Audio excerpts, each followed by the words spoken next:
was he had his girl.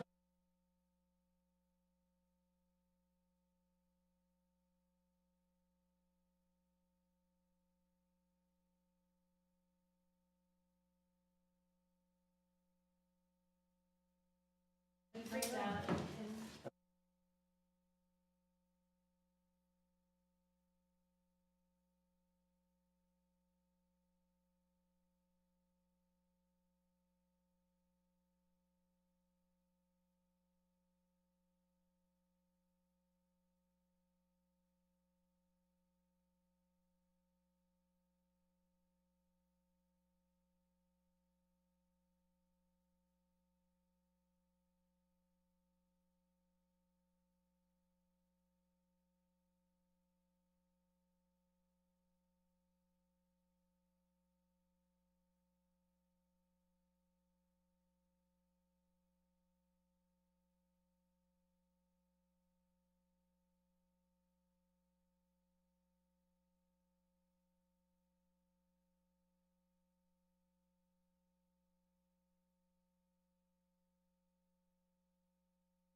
Too distracted.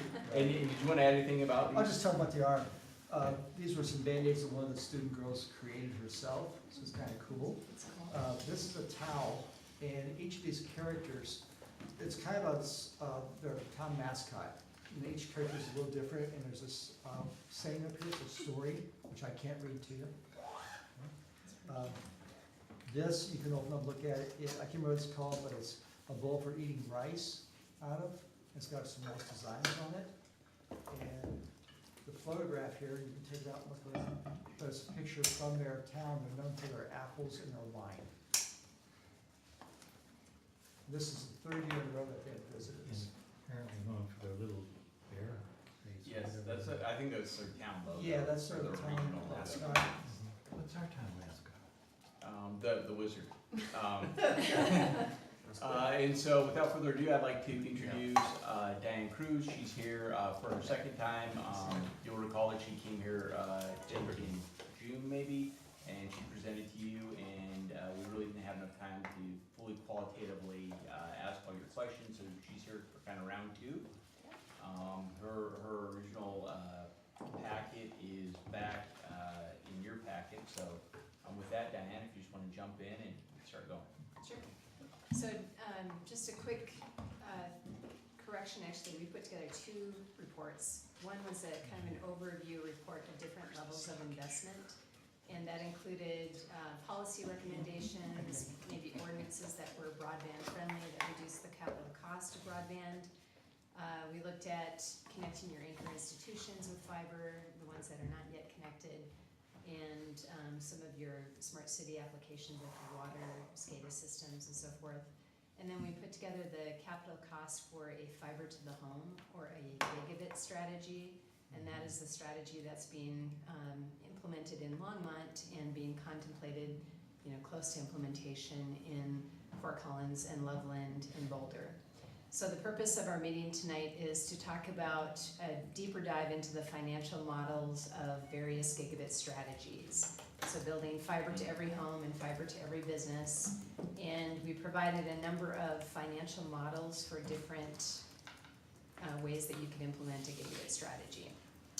So I'm going to talk a little bit about the capital cost estimates for fiber to the premise, and then I'm going to get into the financial models, and we ran a couple of variations of the model. Thank you. You could see me spilling that all over the table. One is if the town followed what the other communities are doing aside from Boulder, and that is to become the internet service provider as well as provide capital to build the network. You can enhance the model or reduce your financial risk by implementing a utility fee, which has been done in some cities. And then we'll also talk about public-private partnership models and what the financial implications would be for that. So the first report kind of gave you an overview of what the strategies are. The second report did a deeper dive into the financial models. And then that's the purpose of our discussion tonight. And it is very dry going over financial models, so I apologize in advance. Might get a little dry and boring. I enjoy it, actually. You like it, good. I do too. I do backflips in a spreadsheet. So what does it typically look like in terms of best practices? So I mentioned that a lot of northern Colorado cities are implementing a gigabit strategy. And typically what it looks like is you offer gigabit services, both upload and download, which essentially means symmetrical. And gigabit is 1,000 megabits per second, or 1 gigabit. Typically the pricing ranges anywhere from $60 to $100 a month for residential services, and then $500 to $750 a month for business services. Most of the models are driven to protect against or mitigate your debt risk, which is your biggest risk in deploying a gigabit strategy. It's very capital intensive. And so all of the models, whether you do it yourself as an ISP or you enter into a public-private partnership, really anybody looks at your debt. Similar to if you were going to get it financed, a banker's going to look at your debt risk. So a lot of the financial ratios that I look at in terms of feasibility are sort of around your debt risk and mitigating that. Yes. On the pricing, and to the extent you've got some fairly wide bands, but also a significant difference between residential and business. Is that based on kind of the data, the amount of use you would anticipate by the user, or can you charge? Should you charge by Yeah, so data? it's usually there's a bigger gap in pricing because of you have to have almost a dedicated pipe of gigabit service to a business, rather than with residential services. The networks are usually oversubscribed, meaning 1 gigabit connection might support 100 users, or maybe 1 gigabit connection might support 20 users. And because of the nature of the data, it's sporadic. It's like managing traffic flow, if you will. So typically businesses get charged a higher rate because they have more people on the internet and they need closer to a dedicated pipe of gigabit. They need a special lane. on the highway sometimes. Talking about corporate headquarters as opposed, I mean, a small Yeah, retail small shop. businesses would be similar to residential services. So how the city's involved and how much capital the city or town puts in is obviously negotiable. So the two areas that I'm gonna look at, we talked about this last time, that we did sit down with both CenturyLink and Comcast to identify what are some strategies that the town or the city could do to help them implement gigabit services throughout the entire community. And Comcast does offer gigabit services in limited areas within Windsor. We didn't really get anywhere in our conversations with CenturyLink and Comcast. CenturyLink did provide maps of where they have fiber, and they're open to a conversation if the town wanted to pursue that further, as is Comcast. But we, had asked them, we'll give us specific information in terms of what we could do to work on a partnership that you guys would implement. So the purpose of tonight's conversation will be primarily to focus on the public-private partnership models and the town as the ISP. So what are the capital costs? So capital costs will range and increase as your take rate percentages increase, and take rate is just referring to market share. So with greater number of homes and businesses subscribing to the service, your capital costs increase. There are really two forms of when you spend money, or two times when you spend money, if you will. The first capital outlay is to build your distribution fiber network, which is fiber out to the neighborhoods and past every home and business. The second time that you spend capital is from the curb to the home, and there's a utility box on the outside of the home that gets installed, and the labor to splice that fiber, install it, and turn up services. So as you add more people and add more homes and subscribers, your capital costs increase slightly. Most of your capital outlay is in putting that fiber distribution network in place. Best practices in terms of mitigating your risk is to build in tranches and phases, and most banks will finance the next phase once you've hit a coverage ratio on your debt of 125% or greater. So technically, you run the fiber to the outside of the house. What happens inside the house? So the utility box that's on the outside of the home has fiber that's coming into it. Right. And then on the other side, the handoff, if you want to offer plain old telephone or dial tone services, it hands off at an RJ11 handoff, just like standard wiring for phone service for dial tone. That's a dying service. Only 30% of Americans have a landline phone. But it also hands off at a coax cable for cable TV. But again, all of the northern Colorado cities are primarily looking at data services only.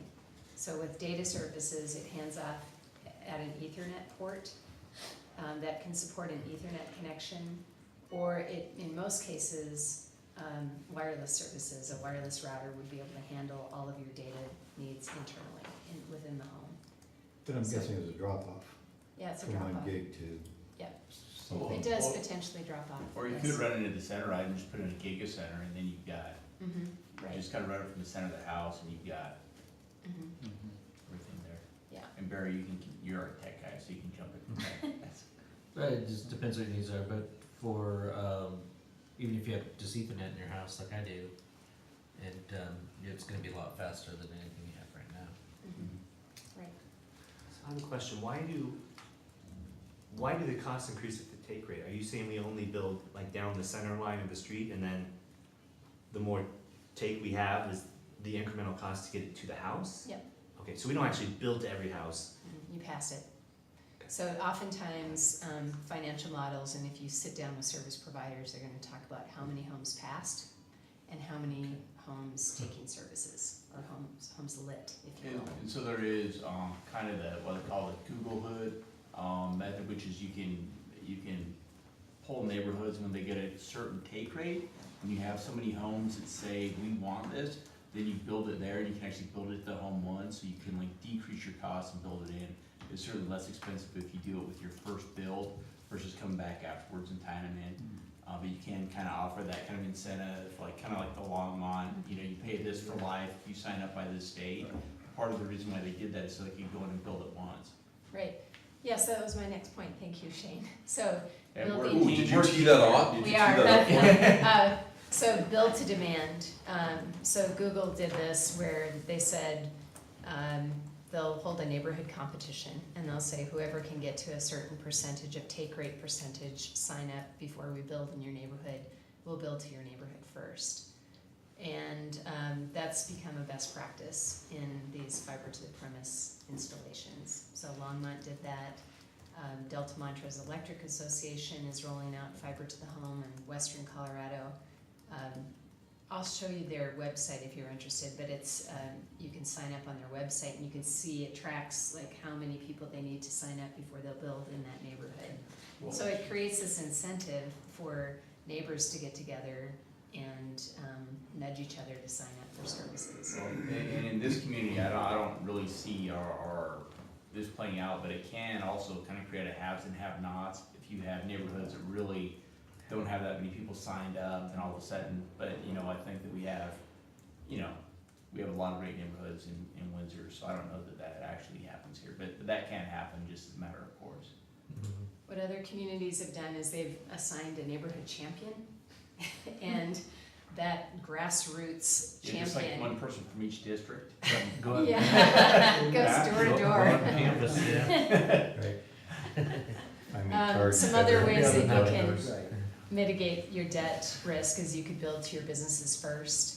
Now, Windsor doesn't have a huge amount of businesses, so that's why your model's a little bit trickier than, say, Greeley's model. But that's another way of reducing your financial risk, is you build to your businesses and Yeah. industrial parks first. What Longmont did then too is they looked at where their existing fiber footprint was, and then they marketed to those homes and businesses that were within 500 to 1,000 feet of that fiber. And then, you know, they did a gradual build out to mitigate their debt risk. So those are some best practices that you all could also consider implementing. I will go back to what you were saying, that we do have some underserved parts of town. We've looked at the map, and a lot of them are in my district, where they say that there's not even like the dial-up type Right. connection into that neighborhood, so it's, we do have, it may be sparse because of, And I didn't mean, I think we definitely have places here that have lack of service. I was saying more from the standpoint of, if you had neighborhoods that really couldn't afford it, where there just wasn't a lot of people who wanted Oh, that yeah. demand, you kind of create the have-nots because you never have enough people signing up. Right. But yeah, I understand, we definitely have pockets. well, there's a very large percentage of this town that has been built in the last 15 years where advanced technology was being put in as those neighborhoods went in Mhm. by the big Mhm. ISPs. But then there's the older parts of town that, you know, are probably serviced by Tom and I's district. It's, the services can be lacking very slow service. just copper. Yeah, because, yeah, they're on copper versus anything beyond that, so. Yeah, what's gonna happen with copper is, I mean, once like we build more homes, it's gonna slow down as more people are on it. Mhm. But historically, Ethernet was like 100 megabit per second. But when I'm at home, I can get over 200 megabit per second, so I don't know what the bandwidth is. But the big difference would be, like, if Tom and I were both on the same network, we could both get that. Yeah, it's 1,000, so it's probably a Yeah, gig. so An Ethernet connection now could support probably a gig. yeah, so probably could do the gigabit within your house with Ethernet then. Hmm. Yeah, cause I was just looking at it a little bit, but anyway, so you could get it, I was just checking our speed here now. Sorry. Multitask. So what we did was we modeled this at a 30% take rate. So there is kind of a magic number when these models start working, and it's around 30 to 35% in market share. And that is the number that you want to probably do a deeper dive into if you consider implementing, do you have, are citizens wanting to make a change and subscribe to the service? Most likely they are. In Longmont, their first neighborhood was a 72% take rate before they started building, and on average, it's 55% is their take rate percentage. So most Do of they your, eventually get to every neighborhood, Mhm. even if the take rate? Yeah. So they just start with the highest, but they'll eventually Yeah. get to the. Yeah, and I think they have gotten to all of the neighborhoods. I think they're pretty much built out. I think they're, Did all these cities here, did they have the distribution in place to begin with, like Fort Collins? Did they Yes, have the they do. right of ways and Yeah, everything? that's a really good I mean, question. That's a big that part of helped it. considerably, right? yeah. Yeah, I was actually involved, well, a long time ago when Boulder was negotiating with Zayo. Zayo wanted to build out fiber infrastructure for cellular service for one of their clients, Verizon. And so we were able to negotiate on behalf of the city of Boulder with Zayo to have Zayo install 144 count fiber for the city every time they built out somewhere.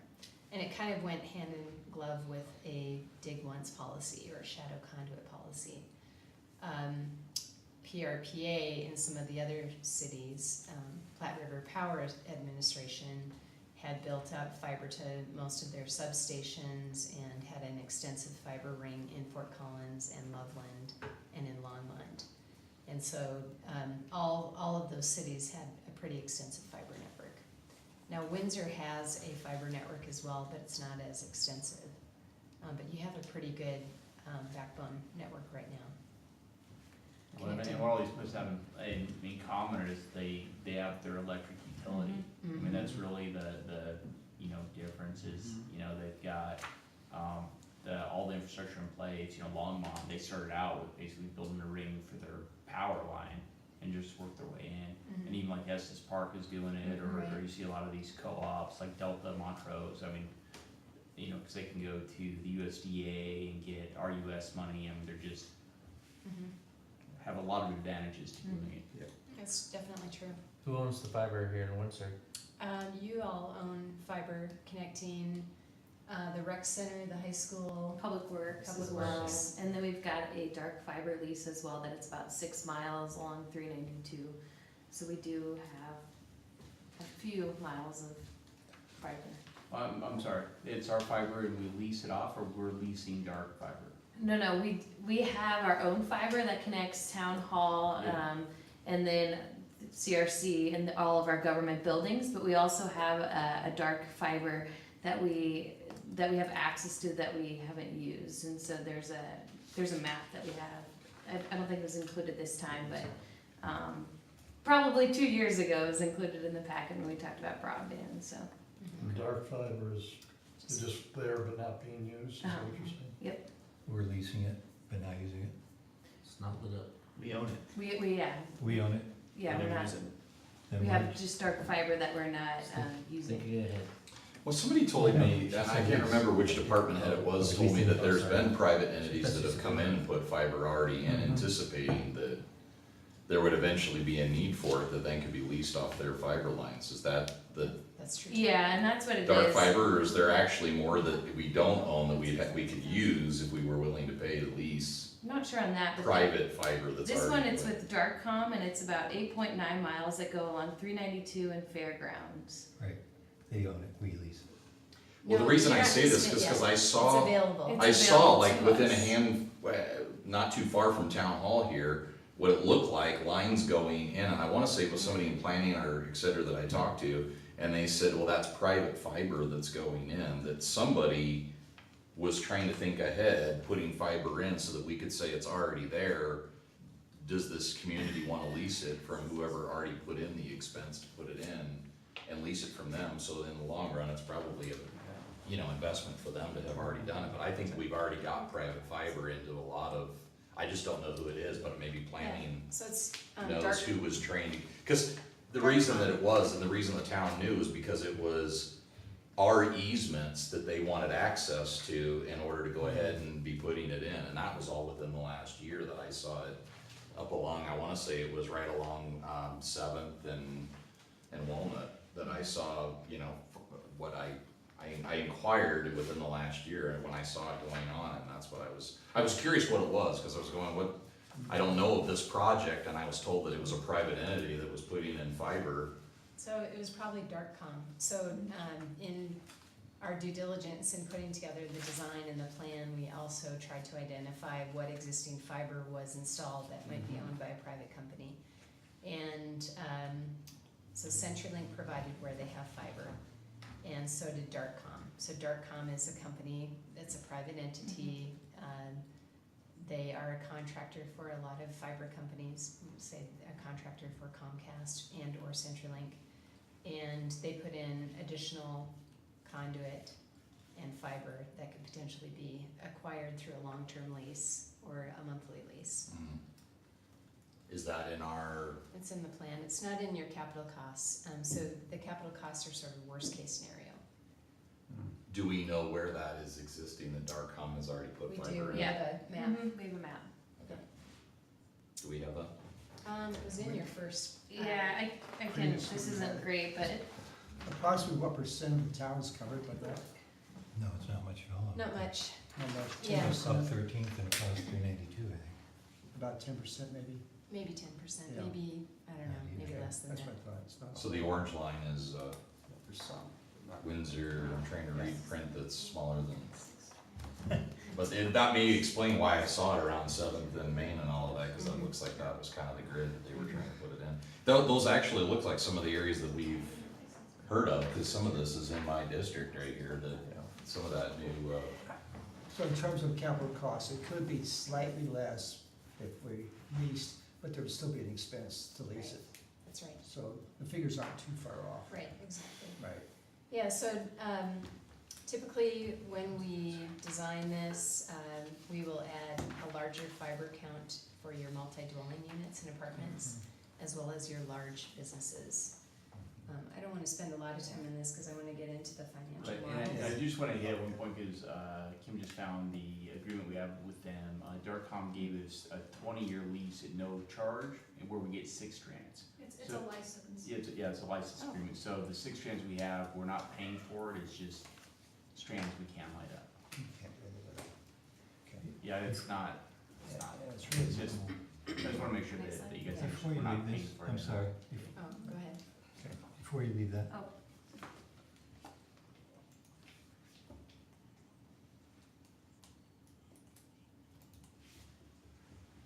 on the capital cost detail, at least in the material you gave us, you had, initially you said something like just doing businesses, just running fiber to business. Then you said, okay, now let's run it to every residence. And the financial analysis was, I mean, you had this table in both of those places. And what jumped out is obviously, in looking at this, the fiber to the premise at 31 million is the lion's share of the cost. And that's just the putting it in the ground, running it to the house, right? Yeah, But you have the same number, the 31 million in both the business only and in the residential.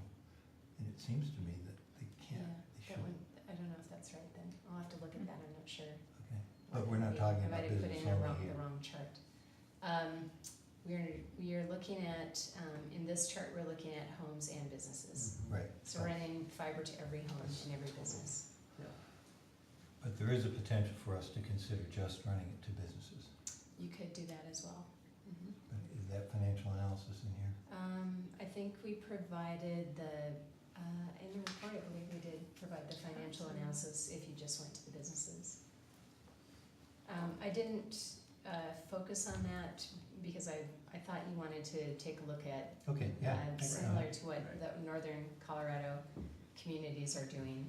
But I believe we provided some analysis if you just went to the businesses, what that would look like. Okay, thank you. I could see going to the businesses first, but I would see the point of just going to the businesses and not to the houses. Seemed like it would be like the citizens subsidizing the businesses. Well, and now we're finding that so many people work from home. And so, Yeah. you know, you've got people that are telecommuting, that are starting a business from home. You've got students that are trying to do homework at home. You know, you could certainly look at a fiber to the business only, but I think that's maybe short-sighted. Maybe it's a stepping stone towards a longer-term strategy. I think ultimately you want to try to also serve homes in addition to the businesses.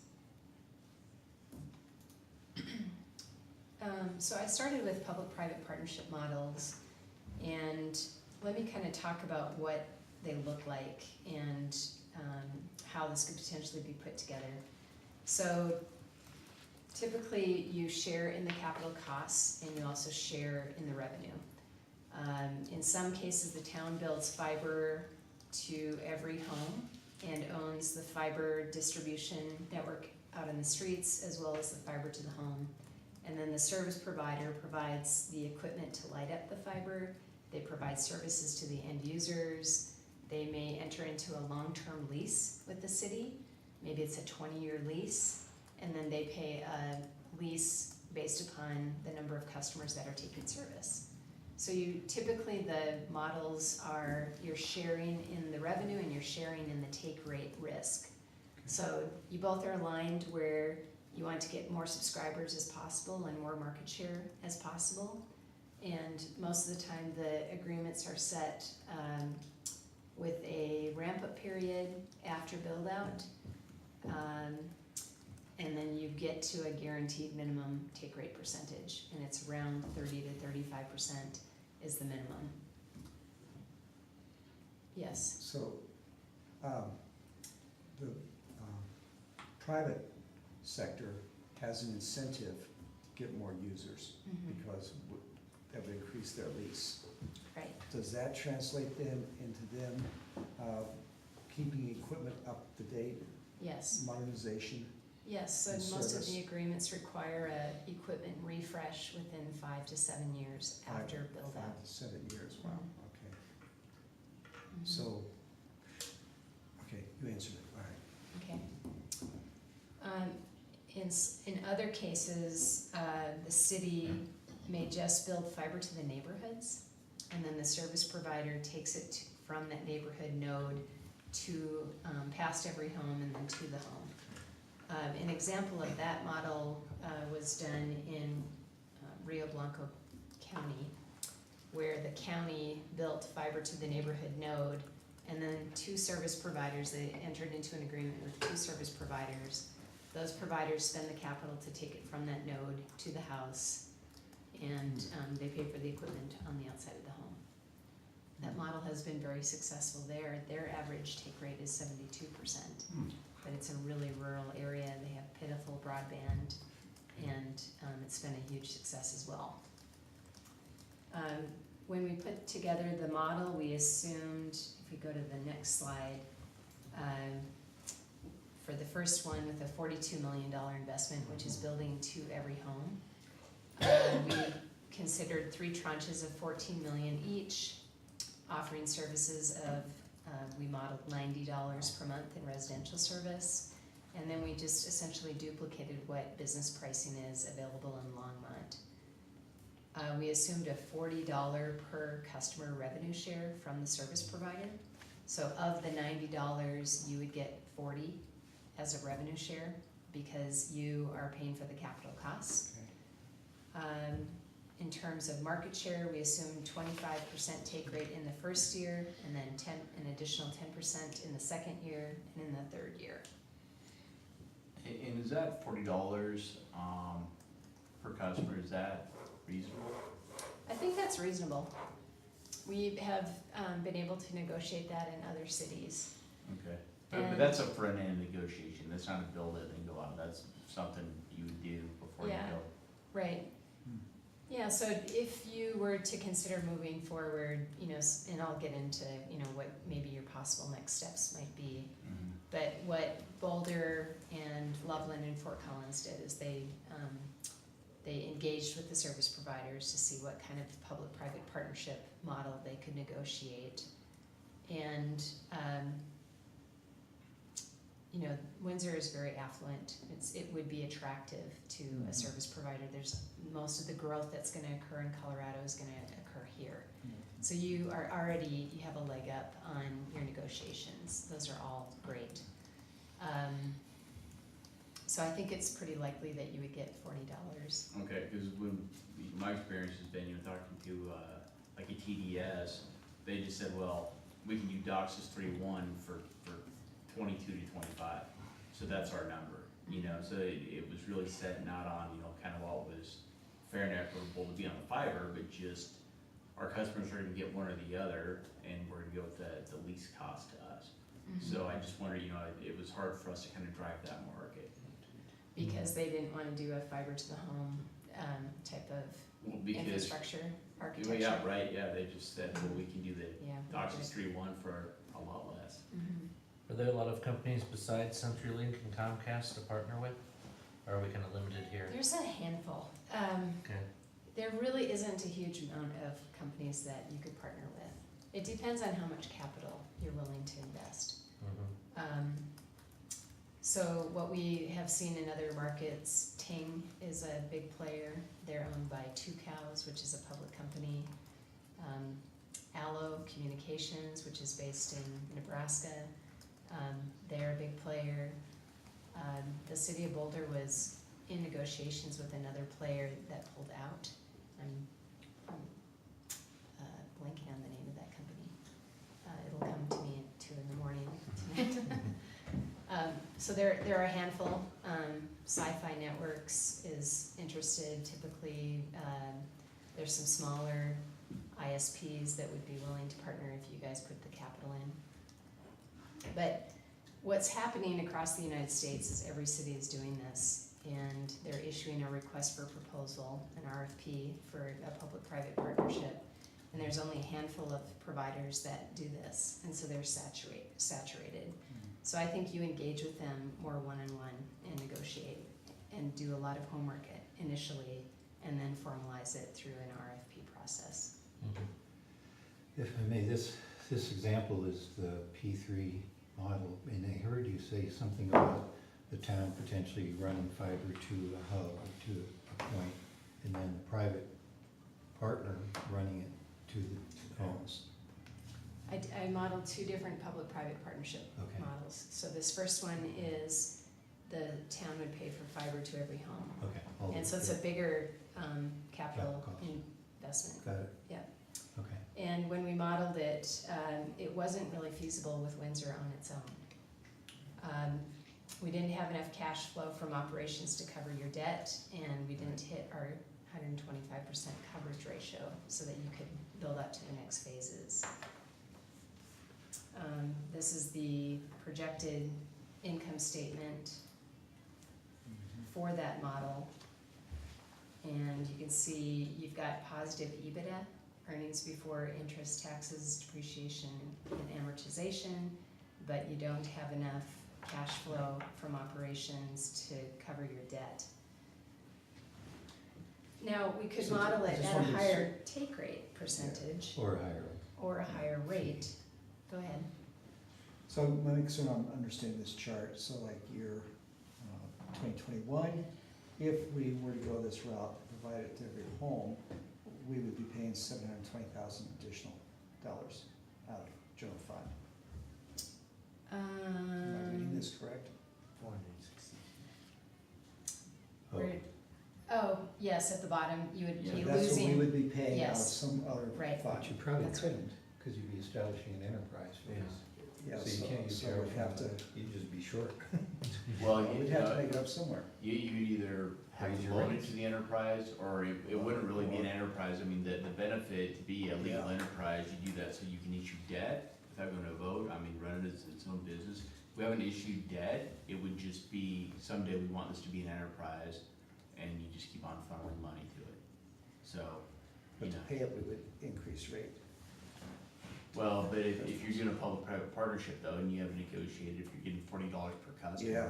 And I think what our model shows is because that $40 probably isn't enough to pay back the Right. initial investment, Right. it's counterintuitive. The more successful you are, the better job we do at promoting and marketing the infrastructure, the Yeah. more money we lose. The more people jump on, the more money we lose. It's a great business model. I'm sorry. I've come from it, and I know. how frustrating it is. So looking at this chart, you had the residential rates in the previous page in a range. So is this the average of that? I just- We used you had 90. 90. Mhm. So this is, okay, $90 a month, and then, I had another question, sorry, it escapes me now, sorry about that. And then, what was the take-in rate on this? So we assumed 25% take rate in the first year. Okay, gotcha. You And said then that an before. additional 10% in the second year, an additional 10% over And that's the 30 same years. as Longmont forecasted, but they ended up in the They ended 50s, but how many years did it take them to get to over 50? Do you know? 'Cause Longmont. I know that they needed to go back and get more bond financing because their take rate percentage was much higher than they anticipated. Yeah, like So they 20% modeled higher. it at 35%. I don't know how long of a time period of when they started to when they had to issue additional bonds. I'm thinking it was 57% is what they said, if I'm doing that from memory. From Well, I know that's CML. their average right now. So right now, Yeah. their average is 57% take rate. Right, And in some neighborhoods, you know, they are at 80% take rate.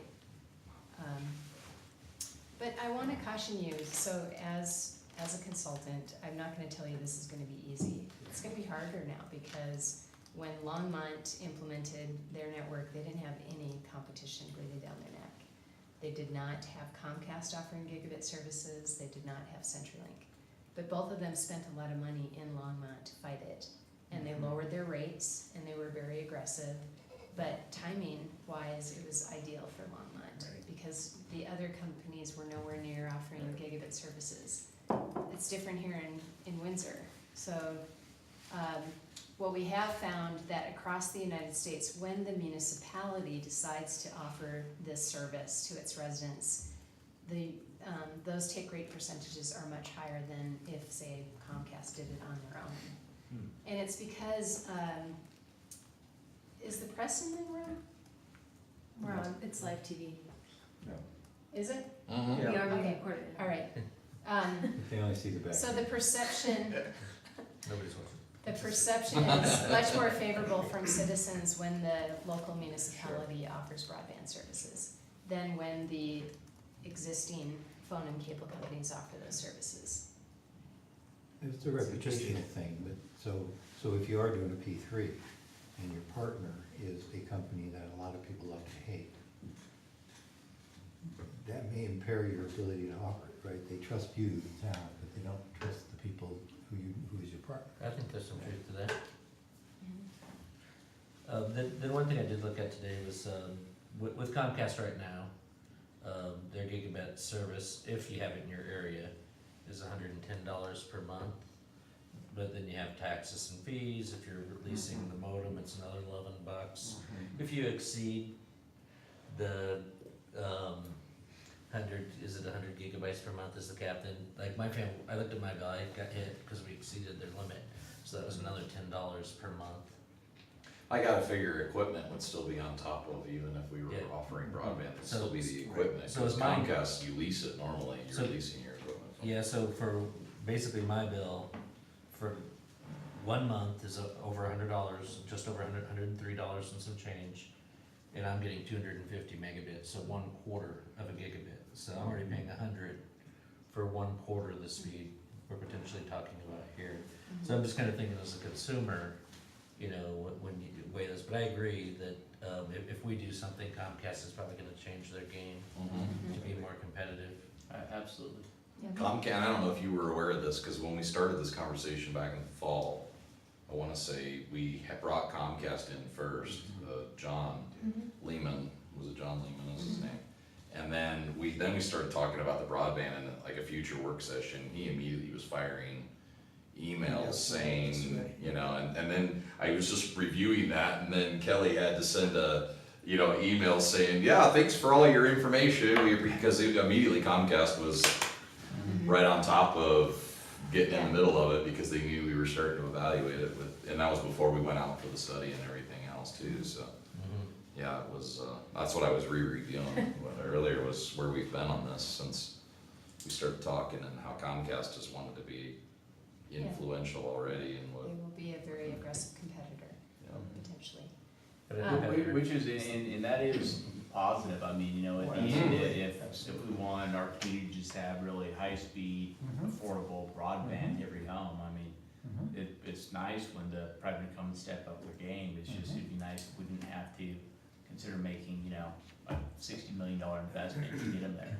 Right. Can I ask this of Kelly and Shane, that map that you passed around, is there any way to get that bigger, you know, to a bigger, or something we can, you know, look at streets and where that Oh, fiber sure, you currently- mean that one that you this- passed around? Yeah, Is there Electronic Is there a file. way to see that? Because You want there it right has now? been some of my constituents that have talked about Uh-huh. basically being deprived of internet, you know, cause they're on the old copper, you know, setup, and that came as new news to me. I didn't even realize, you know, that we could have people in our community in the Stone Age still basically compared to where they could be. I'd like to see where even the private, fiber is at, cause that could come into play on what we could do to help those people out.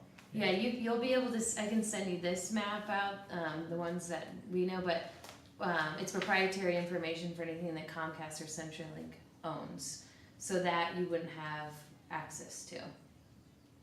I actually Like have not there- seen where CenturyLink's fiber is yet, but the town. Yeah, Yes. I was able to look at it with the city of Greeley, but we signed a non-disclosure agreement, You have to kill us. so I can't tell you where it is. But that, I mean, it's their map. I could understand how that could be their competitive advantage, I think information's power to us when we're trying to make a decision on how to best serve our residents. Yeah, and that's part of the conversation that we were having is, initially we went right away to our top 2 providers and said, you know, can we look at the maps, what can we see the information?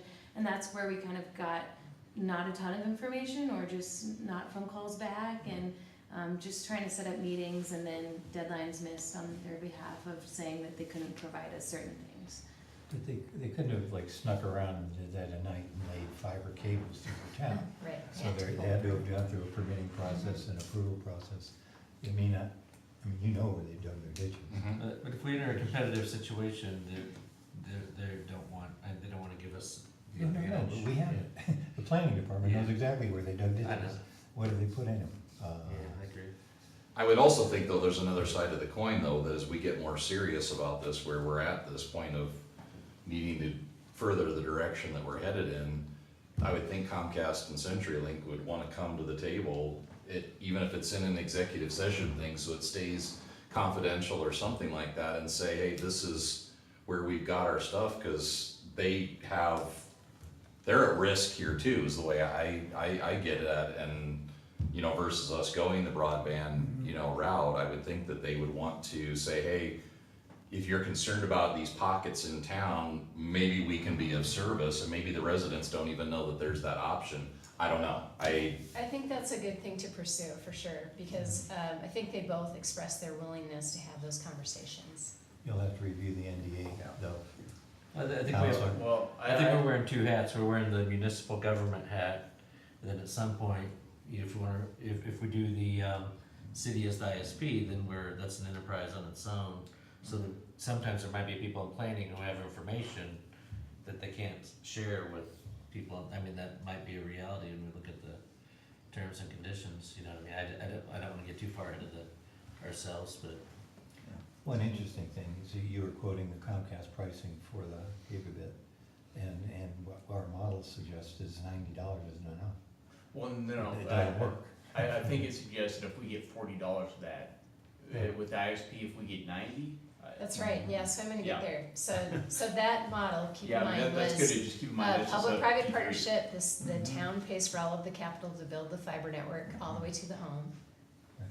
And you get a revenue share of $40 a month. Now, you don't provide some of the customer service and, you know, technicians and so forth, that's carried by the Yeah, we're not paying provider. for the upstream. Right. So then I modeled it based upon if you built fiber to the neighborhoods, but you did not build fiber all the way to the house. Right. So instead of I think it was 44 million, it's a $33 million investment. So if you go to the next slide, we assumed all of the same other key assumptions were stayed the same.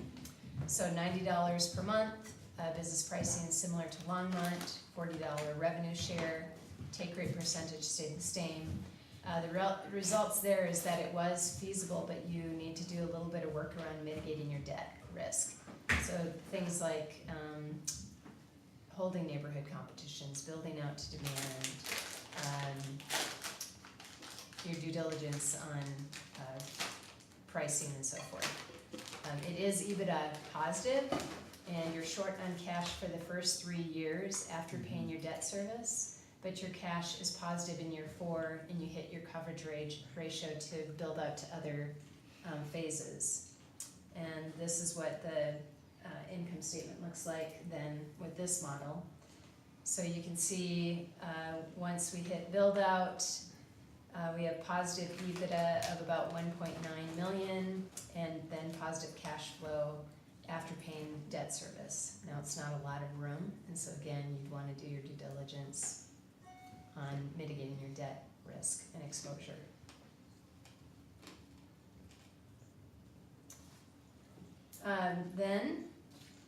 So those are the 2 types of public-private partnership models and what the financial implications look like. And it's good to know this stuff going into your negotiations, right?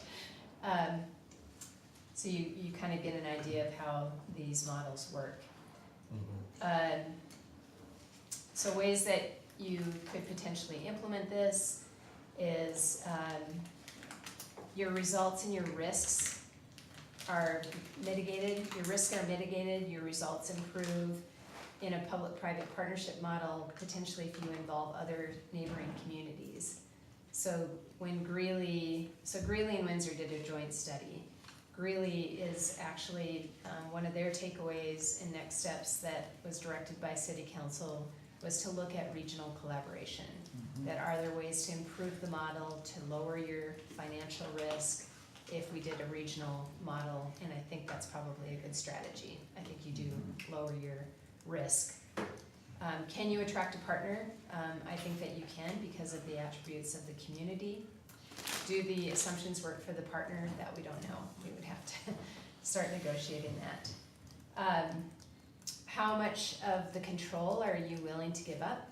So for example, some communities say we are going to build fiber all the way to the home because it increases our control of that network. We can make changes because we own that fiber. Maybe if that strategy isn't working for the city could become an ISP later. Maybe you could bring in other service providers if your public-private partnership model doesn't work with that provider. So control is really ownership, right? And how much control do you need to have to mitigate your risk and maximize your rewards? With greater take rate percentages, obviously your financial results improve. We did also do a utility fee model where we modeled, I believe it was $7 per month. So this is gaining some traction throughout the US because this is seen as a necessity, just like a utility. And so what would it look like if you assessed a $7 per month fee to all homes and businesses within the town as a way to mitigate your risk? So one of the stories that is often told by the service providers of, oh, you don't want to get into this business, it's a financial disaster, is Utopia in Utah and Provo in Utah. And Provo actually was acquired by Google Fiber. So Google is offering gigabit services in Provo, Utah. But Utopia was one of the first fiber to the premise networks that was built by municipalities. It was actually a consortium of, I think it's anywhere from 12 to 14 municipalities band together, and they built out fiber to the premise to all of those communities. Now, that was before they were aware of building to demand and how important take rate percentages were. I wasn't involved in that project. So maybe they weren't advised well on what the risks are that are associated with that.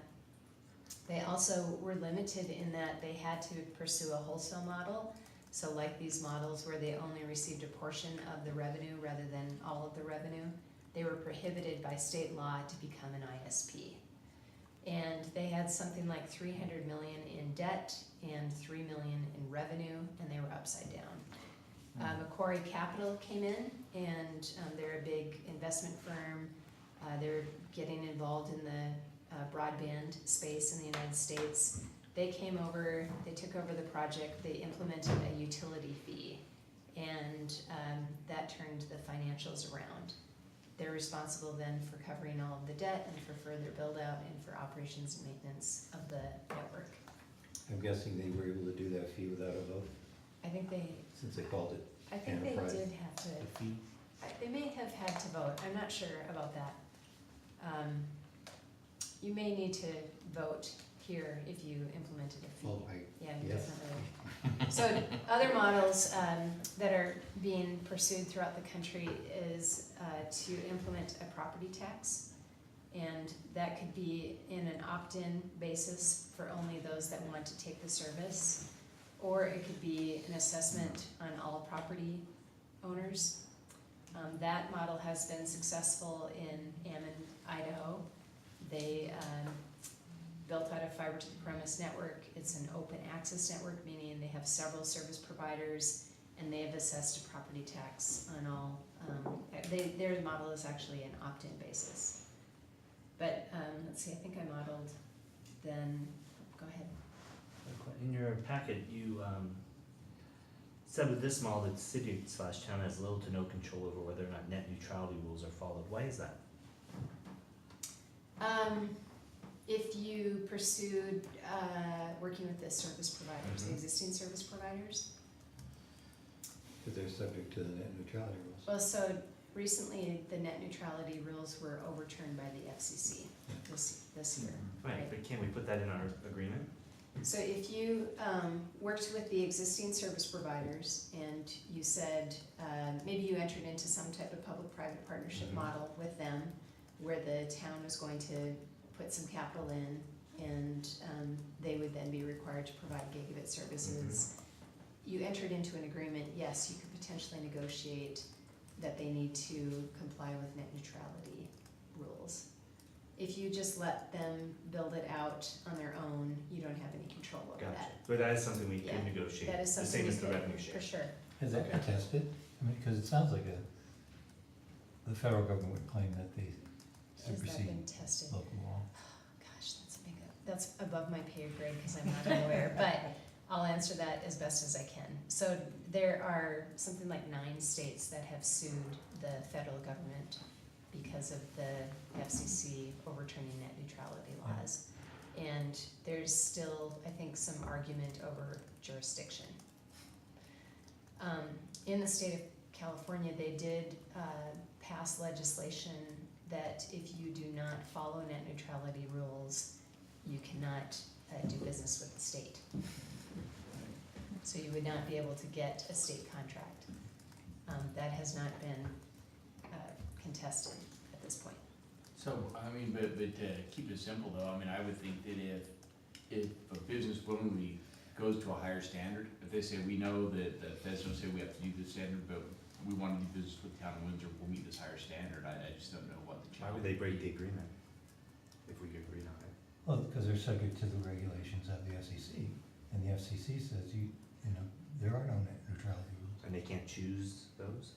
Well, if they're preempted, I don't know if they're preempted, that's what I mean. In many cases, no, you can't. If the federal government preempts local control, if the state preempts. Well, I don't think we could require it, I mean, that's true, like, we couldn't, I would think we'd be suspect if we adopted a local ordinance saying anybody doing business in the town of Windsor has to do this, I think you're right, we're preempted, but I think we just enter into an agreement with an ISP, and we say, we want you to go to these standards, they say, fine, we know that this is a higher standard than we're required to do by federal law, but we'll do it. Yeah, I mean, I think if they just decide a week later, never mind, we're not gonna do it, we say, are you in contract violation, or, you know, we're probably paying Ian and Kim overtime. It certainly feels like, you know, it's sliding toward a subsidized service. Because if you do a fee to every household, who may or may not want the service, they're still gonna pay $7 or whatever it is, because you impose the fee, or a property tax that you're imposing on my property, but I don't want the service. So you're really subsidizing the service for everybody else.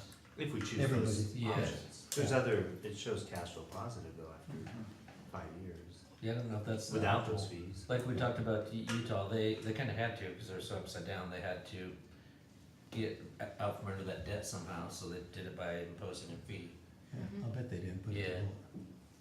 They They didn't, have probably to, not. if it's under- if it's enterprise. Well, and Longmont's had to come back and ask for They more may not money take too it. from their people that they claimed, but didn't they, they were gonna have lifetime rates, didn't Longmont have to come back and raise the rates after all? No, Oh, they came back to get another fee bond for because they service. had such high take rates. Is that what you're If asking? it's enterprise. Right.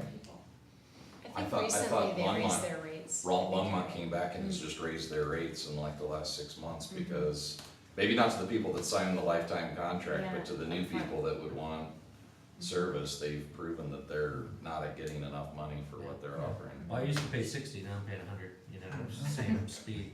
So Comcast, They asked you to they- vote on that? no, but Comcast, when they did it, they did it incrementally, I didn't notice after a few months, I'm like, why is this, then I look and they did it incrementally over a couple of months. I bet you if you call, they've got a promotion.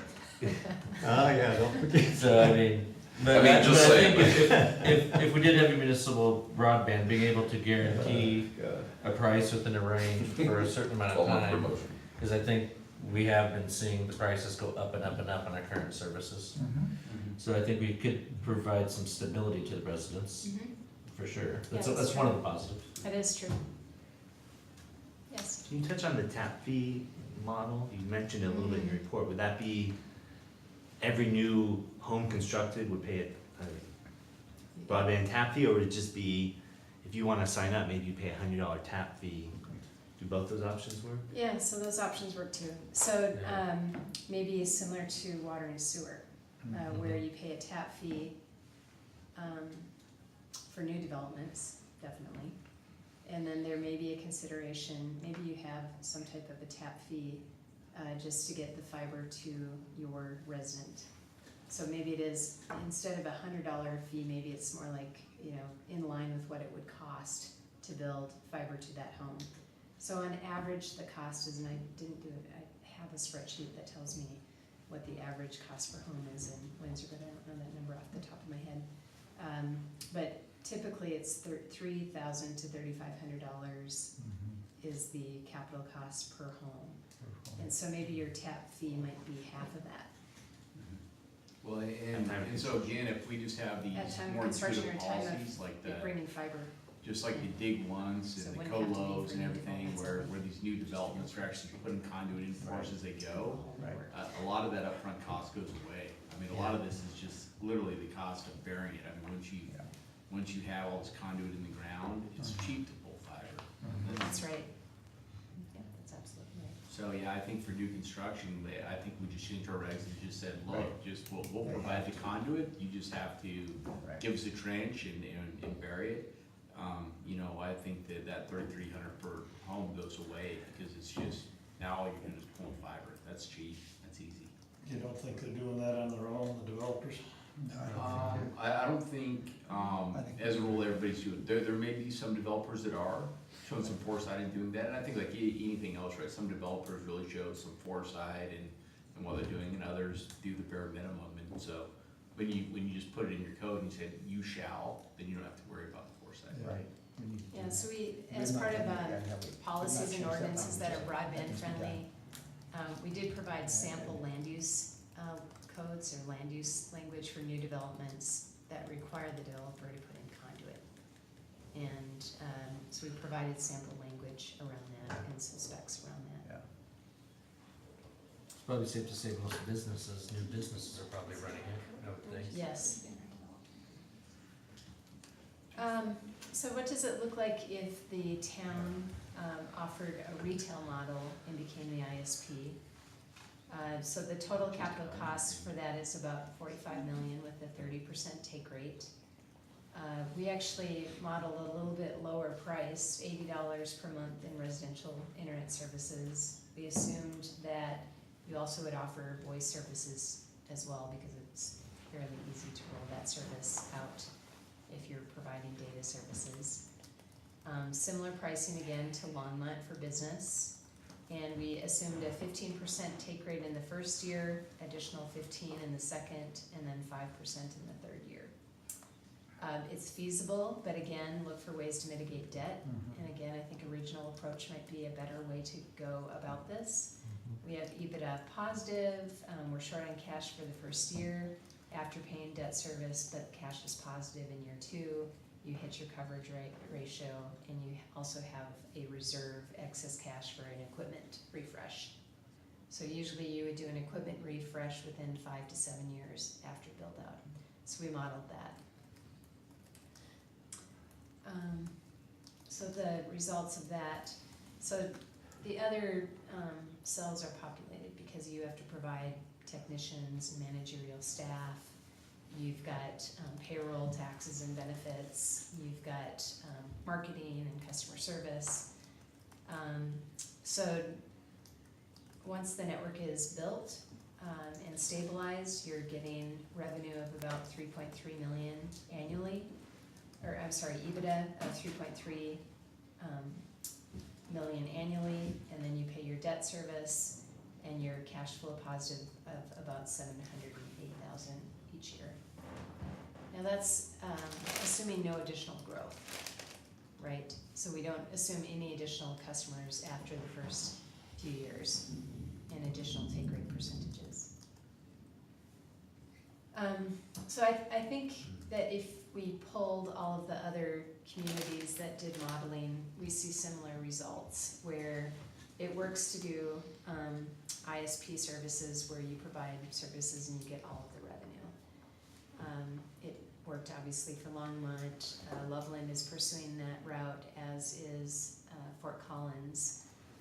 Boulder, I believe, is landed on a model where they're going to offer a public-private partnership at this point. I think that's where they were leaning on as of maybe 2 months ago. Who was? Who? Boulder. Boulder? Do you know who they're partner with? I don't think they could say yet.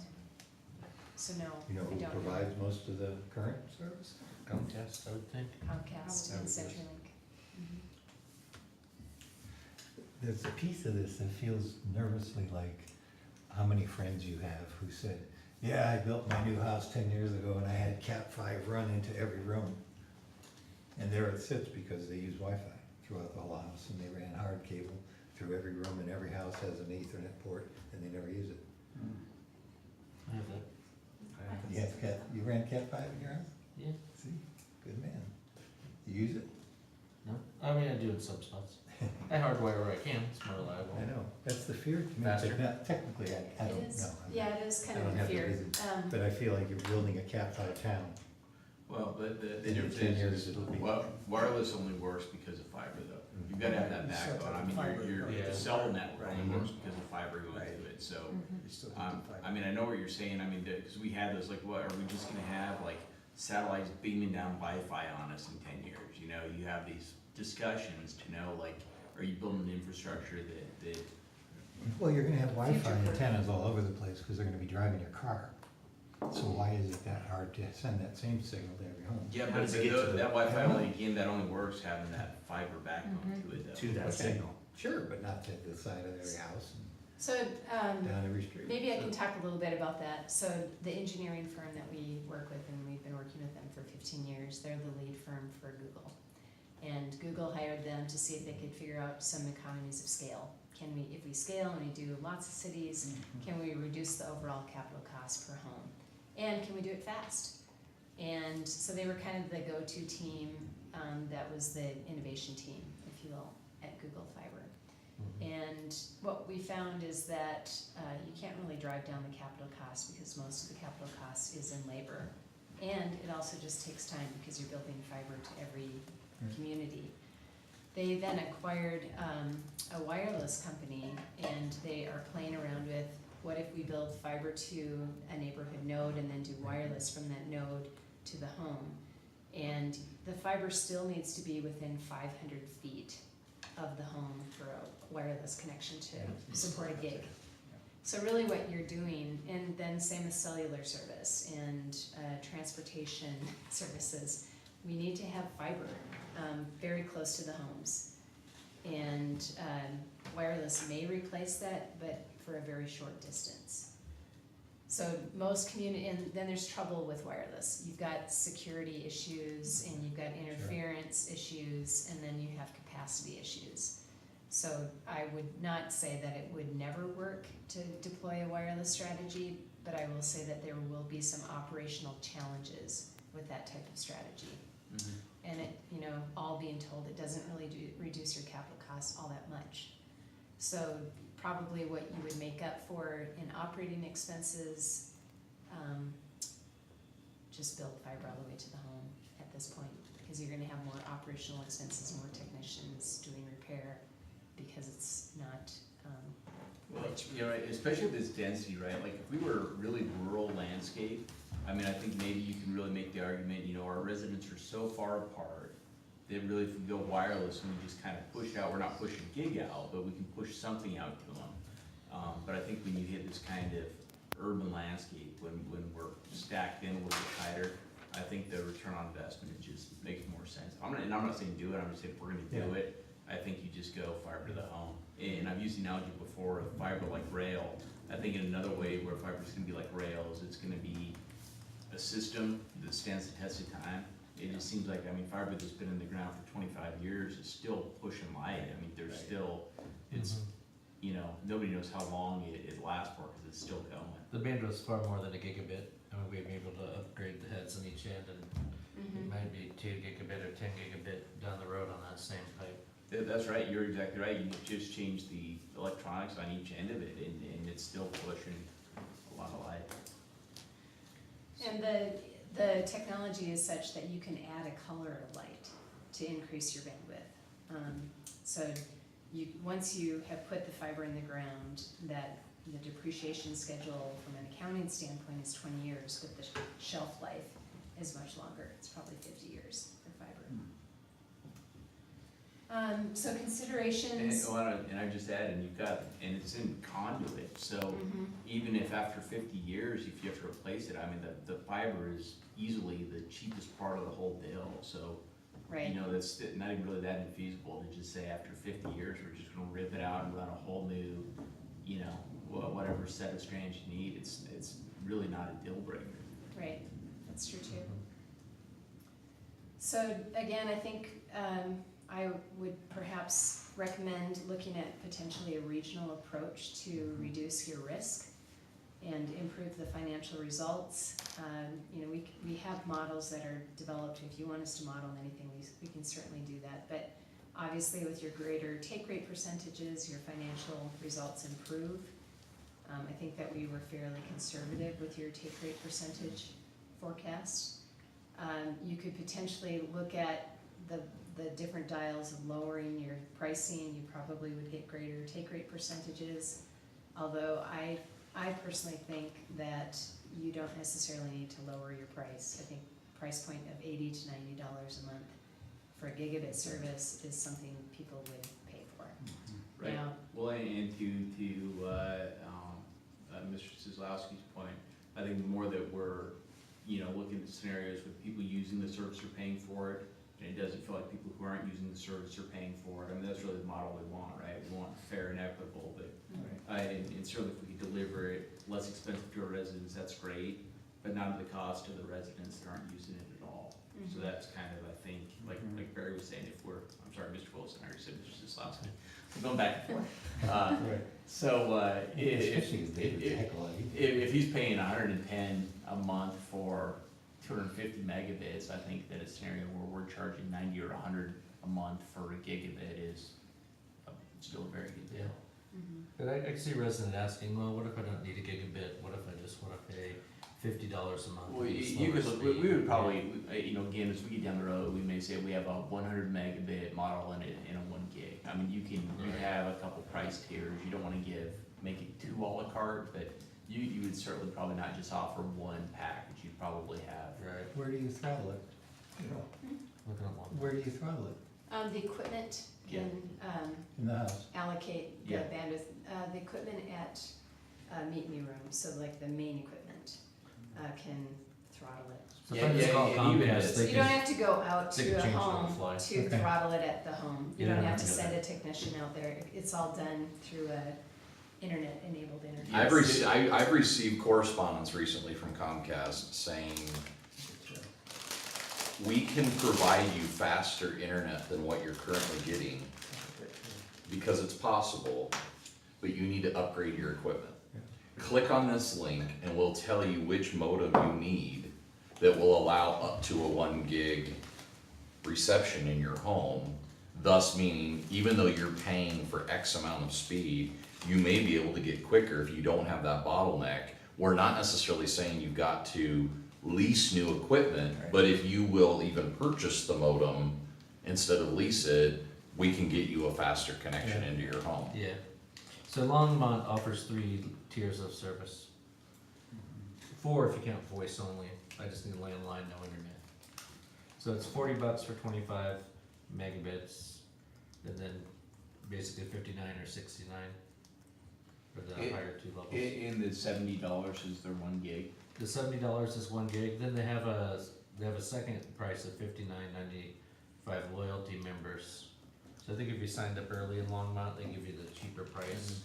Right. I don't know if it's for life or for how long, but if I recall that correctly. And if you Mhm. bundle So, yeah, it, so basically it's if really you 2 bundle it tiers. with your water and trash through Longmont, you So- get it. So you can pay $40 a month. Well, that's pretty slow though, 25. Water trash. It's like you can get 25 for $40, or you can get 1,000 for $70. Well, going off of his joke though, I will say this, Fort Collins, they own their own electric utility. I mean, Fort Collins had, So does Longmont.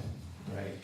they're in the utility business, that's what I mean, as far as how to have customer service, how to have, Is there a way to partner with Fort Collins or Loveland? I mean, aren't they now ISP companies, basically? Could we partner with them? I don't know how to So answer that. I'm part of the Regional Broadband Coalition group, and we meet probably every 2 months to talk about where we're at on things. And that's a question I've always brought up of, so can we just tag on to what you guys are doing hypothetically? Under the freeway. And so what they've said is, well, right now we're focused on what we're doing for our residents and our businesses, and that could be a conversation depending on where town board wants to go. If we're told to go forth and have further discussions with them to see what that may or may not look like. But a constant discussion is, since there's so many communities in northern Colorado doing this, let's keep things consistent in terms of, you know, a variety of Yeah. Right. stuff. Well, I- Do we have any indication what Greeley is thinking?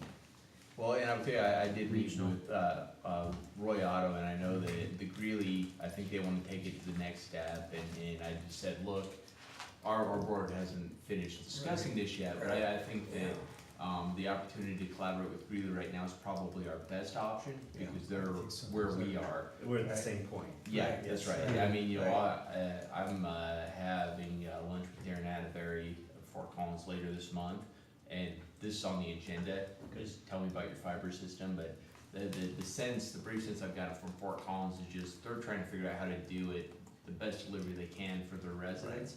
And so I don't think they're gonna be really amenable to bringing in anybody else and complicating their lives a whole lot. Midstream. Yeah, that's right. I mean, I think that they're really have their hands full, just how do you do this well? They're a You couple know, years into it, yeah. It's 30,000 more potential customers for either one of those. And I'm saying Right. somehow we build the backbone and the infrastructure, and we just use them as our ISP. Well, There are synergies with that, for sure. There absolutely are, and I think just having Loveland and Fort Collins looking to be gigabit cities, I mean, have potential to win or lose big depending on how Windsor grows. Right. And that was my other question about, is there any empirical data on how this impacts economic development? I think anecdotal, we all think it would help, and the CML, the gentleman said, yeah, people inquire about this. Have we talked to Stacy, or is there any data? I on talked to this? Stacy the other day, I asked her if it comes up in terms of recruiting businesses here, and very seldom was the answer. She also said, if you build it, they'll come, so the perception was that it could be a factor, but at this point, it has, I guess, I understood from her was, it has not been a big question. conversely, if a bunch of the other communities around us have it, That's my Where does that concern, leave right, us? right. Yeah. Well, The There have competitive been nature. studies that the Right. Fiber to the Home Council has conducted that do economic indicators after a city has built a gigabit Yeah. network. And it does show that it Yeah. increases home values, it increases Right. GDP, it provides more jobs. I asked a couple of the board members in Longmont if they felt it had impacted positively economic development. It was a very strong yes. They felt, they didn't give me the data on it. Yeah, They when we felt told it them they're has. gonna pay $250 a month, they went. Did you guys see they got the "Oh, fast, Windsor. Longmont got the fastest award for the fastest sized speed in the nation, They said Mhm. positive. in the nation. Yeah. So. Who did? Longmont. Yeah, Right, They just won another award too, Right. another, right. fastest what? nothing to do with the internet, just as far as being Tech city? yeah, a good place to live, City. yeah, I can't remember what it was. Back to the Greeley It's question, I significant. didn't understand what you were saying. You said Greeley is ready for their next step? Yeah, I think really, I mean, they read the report and they go, okay, well, I think we Okay. need to continue to explore this. And when Roy asked me, I said, well, my board's still discussing it, but if they did wanna continue to pursue it, I would encourage the board to do that with Greeley. So they looking at a retail model? So right now, Greeley's working on the three lowest levels of investment and further studying it. So they're working, they formed a citizen committee, and so, you know, further digging into the details. And they're also gonna do a scientific survey, and so they're paying for a beefier survey to really get into, you know, what do residents want? And they've also opted out of SB 152, and we have not done that, which is an important reminder that if Windsor wanted to do anything and to be in the broadband business, we would need to opt out of that, so. We could still continue to study and have discussions, but for any of these models that you were discussing, that's something that we would need to take to the voters. Is that Um, a November ballot item? If we wanted to. Or It April would be next April, we year, could do yeah, April, April we is could do a probably municipal feasible. election, Okay. or November. But, you know, to me, that's actually, watching the work session when the board had this, I think it was last year, I think that you had good advice, which is hold off to do the 152 until you know what you wanna do. Exactly. Cause I have seen that in a lot of communities, they do the 152 opt-out, and then the next day the residents are like, okay, great, Where's the where's my broadband? internet? Where's Where's my Yeah. internet? Yeah. And the elected officials say, well, now we're gonna figure out what the heck we wanna do, No, we have and it to just plan. feels like that kind of build up for nothing to happen, so. First. I think there's, you know, 152 elections now are going 70-80% in favor, it's not a really hard. But then there's a rubber meets the road, like you said, on the other side of it. They go, where's my internet? And you go, well, wait, this is the pricing. Right, Right. so I. Oh, I wanna give. you know, yeah, I thought I wanna give, but then how much do I wanna pay for it? right. Question two, Next. for Diane. If we look at the retail model, and Windsor would be making money, how much leverage does that really give us with some of the private providers? So if you did the retail model, you wouldn't necessarily be in negotiations with the private I know, but if providers. they, But if our model if shows. we're making starting money- to talk that direction. Okay. Right. So, I think showing the retail model is also gives you insight of what does it look like for the private providers. So you know Right. that they make money, They're making money, sure. Then we're doing the capital investment. and you're doing the capital investment. So you take away the debt service, they're making good money, right? So running the retail model, let's say you were entering into negotiations with a private company, you know that the model works for them. I think what you would need to grapple with is, what level of investment do you feel comfortable with? What model do you feel the most comfortable with? Maybe you do some due diligence around your negotiations with the private sector to see would any of them be willing to enter into a public-private partnership model? What would the town need to provide in order to make that happen? Could you make, you know, could you cover your debt service? And we have some idea of what it needs to look like to cover your debt service. So, you know, this was to provide sort of a what's possible in terms of the scope of work. You know, maybe your next consideration might be to take a deeper dive into studying what's feasible in terms of actually entering into a contract with a partner. Our objective, I believe, is we want better service for more people at a comparable price. So however that's done, I don't care how it's done. You know, that's kind of where I am. So that's why I would want to know how much leverage do we have in negotiating with the private sector? And that's what's working. Really, so in a lot of the presentations, and it's in the report, I showed kind of this tension between control, risk, and Yeah. reward. Yeah. And there's this tension of how much control do you need to maximize your reward. Your reward is maybe ubiquitous coverage, gigabit services to every citizen at affordable pricing. Right. And then your risk is how much financial contribution do you need to put in Right. to maximize your control and risk or reward. Control really means ownership. So if you're in negotiations with the private sector and you're not willing to put any capital cost in, you don't have a lot of control. Okay. Nor do you have then maybe guarantee on the award, right? If you're not putting in capital, the existing companies, you don't have any control over what pricing they offer. You don't have any control of where they build out. You don't have control or say over ubiquitous coverage. They could raise their prices. They could, not pursue net neutrality rules. So that tension between control, risk, and reward, control really is about how much capital you can put in to maximize these other. Although your financial Levers. model suggested that the P3 model doesn't work. It doesn't work until you get to higher take rate percentages or maybe Higher rates. higher rates, Higher rates. or maybe a utility fee or some other way to pay for it. Well, I would be pretty firm on user pays, so I'm not excited about anybody subsidizing anybody's anything. I guess a question, and it's really gonna be for you, Dean, because I had assumed that this would end up being an enterprise of some kind. And as such, the revenues would go into it and the debt would be issued by it. And I don't know what we would call it, high-speed internet enterprise. If the bond is offered, if we have 3 tranches of 15 million, there's $45 million of bonds out there. These aren't general revenue bonds, I guess they're really unique to that enterprise. Yes. Will it impact our total bonding capacity still? Let's say we had to do something like, NISP. Well, I think anytime you issue new debt, it's gonna affect your bonding capacity. Yeah. I can't really say to what extent. It's not dollar for dollar. No. If it's an enterprise, but if in the early days, or Shane, I think was saying, we wouldn't set up an enterprise. Well, It'd be general revenue. I was saying under that model, if we went the P3 model, it wouldn't be an enterprise because we'd have to subsidize it, so we just wouldn't establish it as an enterprise and we wouldn't be able to issue debt, so you're just kind of married to one or the other. But that would It- probably be a general Okay. revenue bond, then, right? I mean, that would clearly impact your debt. Well, but if we're gonna issue any kind of debt at all, we would have to either go to a vote or we'd have to run it as an enterprise.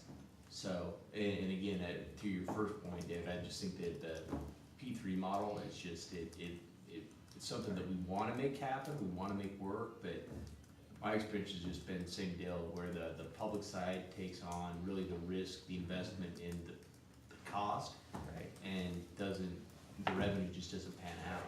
It's just, it's not a winner for local governments. So, but it could potentially work in partnership with Greeley, because you've got. Right. Well, yeah, but that's public, I mean, I guess Yeah, that's, right. So you could potentially get the P3 model to work if you had a larger, well, and to Number me of- though, that'd just be aggregating where we'd have, like, maybe we have a hub router in each municipality, and we're sharing customer service, and we've got our Right. outside plant, inside plant, we just kinda take a lot of those build-up costs for an ISP, and share that between the 2 municipalities, but in that case, we've still got a public, we run ISP, so I think that we're not just taking the $40 a month, we've got 80 or 90 a month to pay that debt service in our operation. yeah, so we did model it with a joint effort, and a $40 a month could potentially work in a larger area, and potentially in a regional collaboration. And then the ISP model definitely works When you with said, collaboration. when you said it works on a large amount, it means, It's feasible. uh, You could Feasible, meet your but, feasibility objectives. income, debt neutral. Our It's, income, our income would You have enough, so what I look at is, one, I look at your debt coverage ratio, Yeah. so that you can build up further tranches, so that, Okay. that meets that Yeah. mark. It also, after 10 years, you want your 10-year net operation, cash flows to be greater than your debt after 10 years, I like and that. it meets that. You want positive EBITDA, and Okay. you want to be able to pay off your, debt service, but you want a coverage, a total coverage ratio of over 200% after 5 years. So I think I go into 5 years. some of that analysis Okay, detail in the report. But that's usually the way a bank would look at it, to see if it's feasible, and those ratios are all around debt coverage. So how exactly, partnering with Greeley, how exactly does that help us? Well, I mean, number it- one, they have more businesses, so, you know, they're, the model improves by collaborating with them because of the attributes of the communities. Well, and I would Reduces say, our risk. I For think. our borrowing purposes, is that what you're saying? I'm talking about the financial model. The financial model businesses is pay more, Tom, improved. than residential. Yeah, Well, and I'll show you my bill. but more that if we were actually operating it, cause think, you know, once you actually have the fiber in the ground, you have your outside plant, so your outside plant are the people actually connecting, you know, the fiber up to the houses, doing all that kind of stuff, doing service calls, so you have, you know, a lot of, service people out there. And then you also have your inside plant, which is like doing your hub routers, all your electronics, making that work, and then you have your customer service. So I think that if we partner with somebody like the Greeley or Fort Collins or Loveland, you know, the customer service, that's where the costs really get driven up, right? I mean, you're gonna have people who just like haven't backed up their computer in 6 months and can't get onto the internet, and, you know, they just take time. So I think we could take economies of scale with those things, with these other local governments, and really take these costs that we're gonna all have and share them. I think same thing with like the electronics, you know, you wouldn't need to have, you know, maybe if we had a hub router and Greeley did, we could just kind of be redundant for each other. We could aggregate our demand, so instead of us buying 1 gig and then buying 3 gigs, we could just buy 5 gigs upstream and just aggregate that demand. So I think there'd be a lot of ways in partnering that we could drive down everybody's costs for the But are you taxpayers. talking about the ISP model or the public? yeah, Private both of them, partnership, both of them both. work, yeah, Well, both for of the me, I'm models talking are about- feasible Yeah. with the regional. Well, I'm talking about more like the ISP model. ISP. Yeah, it's hard for me to just come out of my own experience with it, and just the P3 model was a slog. It really was, so it's, Diane knows more about this than I know, she's got more experience about this than I know. Her shoes are a lot classier than mine are, you know, she wins at every front, but it's just my experience with it, I'm telling you that, yeah, I saw her shoes earlier, they're really classy. I wanna see you try them on. Yeah, no, that's not where this meeting's gonna get. But I just, my experience in working with it, you know, the open access and the public-private stuff, it's just really a tough business model. You know, you wanna make it work, you really want, you know, a couple ISPs and people have all the choice in the world, and the local government, we just build the road, and all these, private companies Right. access it and deliver to the customer, and It sounds still- great. It does sound great, but I'm telling you, it was, our experience was, the more we marketed and the better we promoted and the more people we signed up, the more money we lost at the end of the year. And it was just, Yeah. it was a tough model. So the money is made obviously on the operations of the ISP. Well, Uh-huh. that was my favorite approach a year ago, the public-private, but as you look at the numbers, I mean, like you made the point, they're making money, Mhm, so the revenue's being shared. mhm. Yeah. Yeah, I mean, Yeah, maybe you Not 50/50. negotiate with them Not and you get a 50/50, higher yeah, revenue it's not a share. partnership. Right, I mean, we know now kind of roughly what works and what doesn't work, so there's always that place where you can negotiate. Right. So in the regional piece, Greeley is talking about, when they say regional, they're talking about Greeley and Windsor, but maybe Yeah. bringing in other surrounding communities. I believe they're reaching out to the other communities as well. One of the things that the board also talked about in the fall, prior to having Comcast come in, because the Comcast, John was talking about it, which is that the town's franchise agreement with Comcast is up next year. Yep. So there can be leverage with Mhm. them specifically as far as a multitude of different Mhm.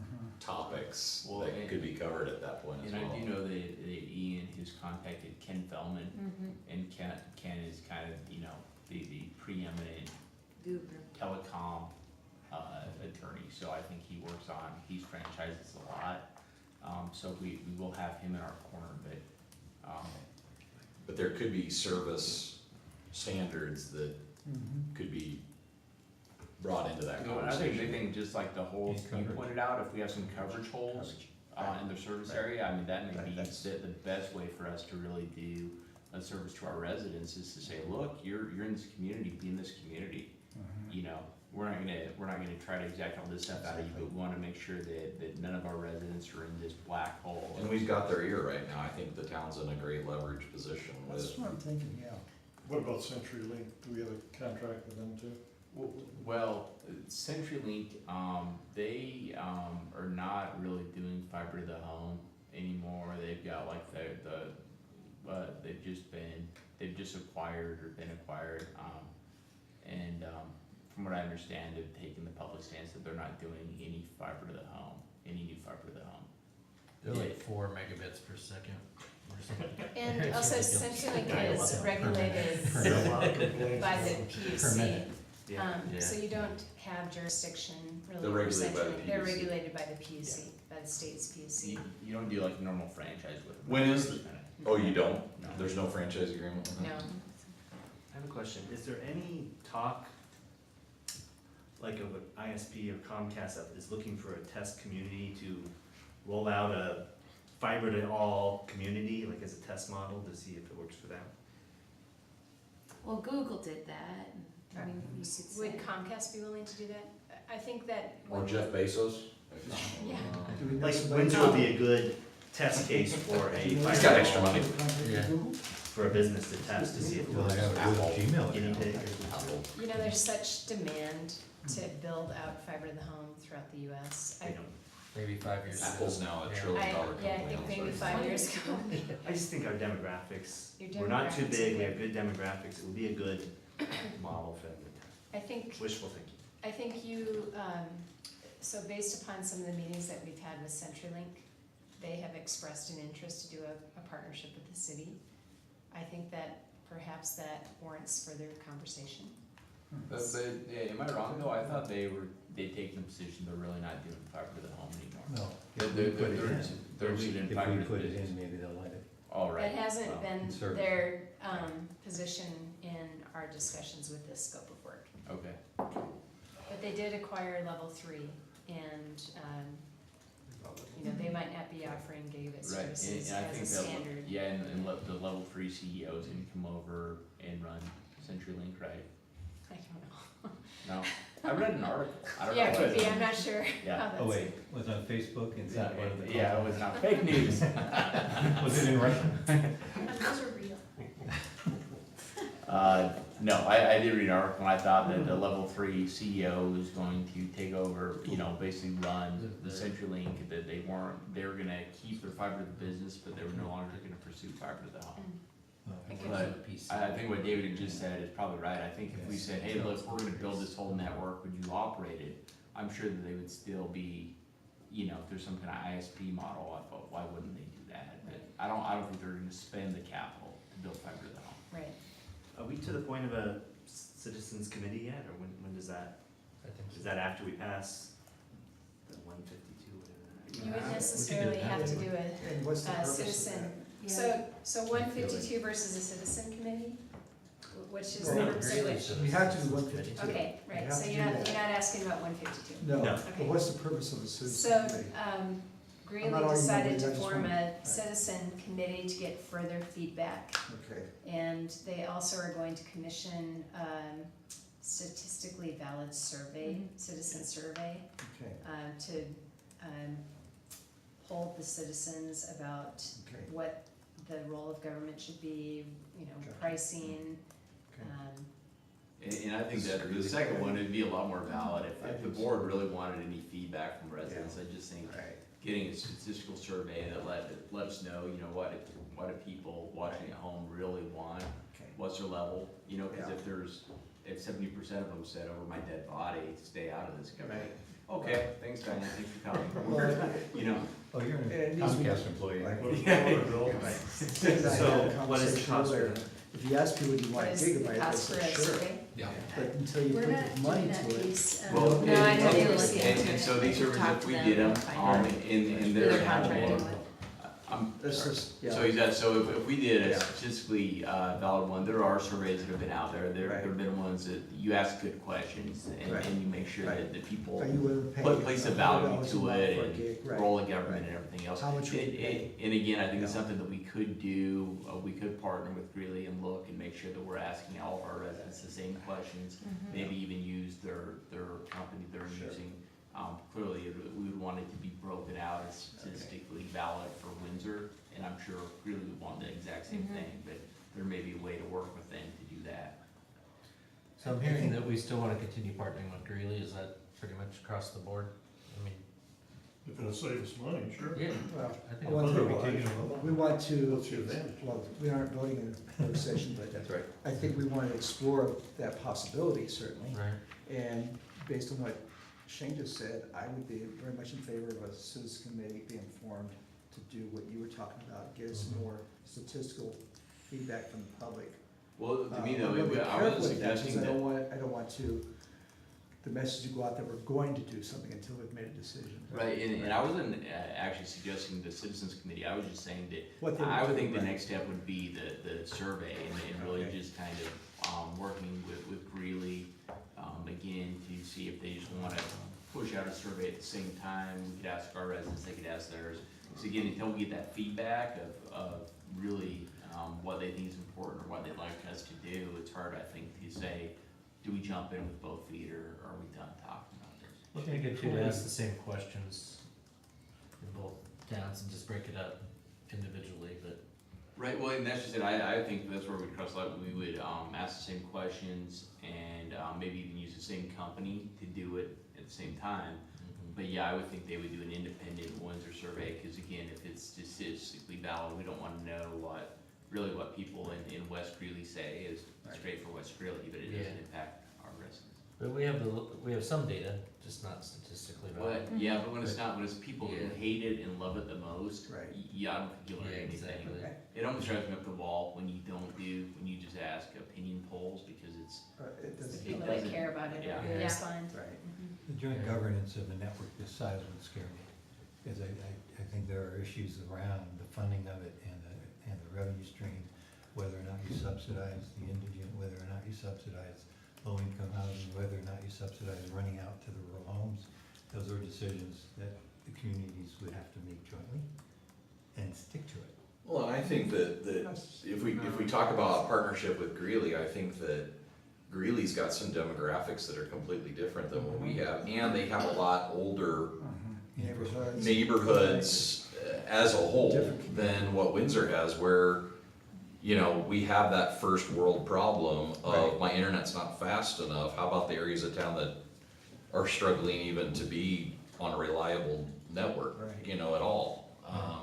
Which is my big focus, cause like I said, I've had constituents specifically talk about, did you realize what we actually have right here in the middle of town? And, you know, A partnership with another community doesn't lock us into the same pricing structure, does it?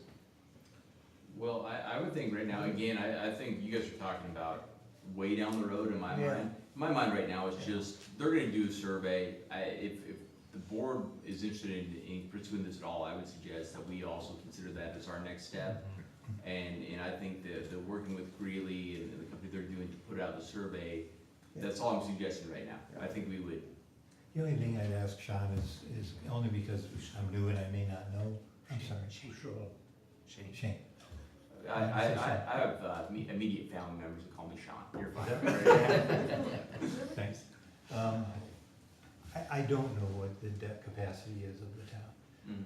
and I know we have some.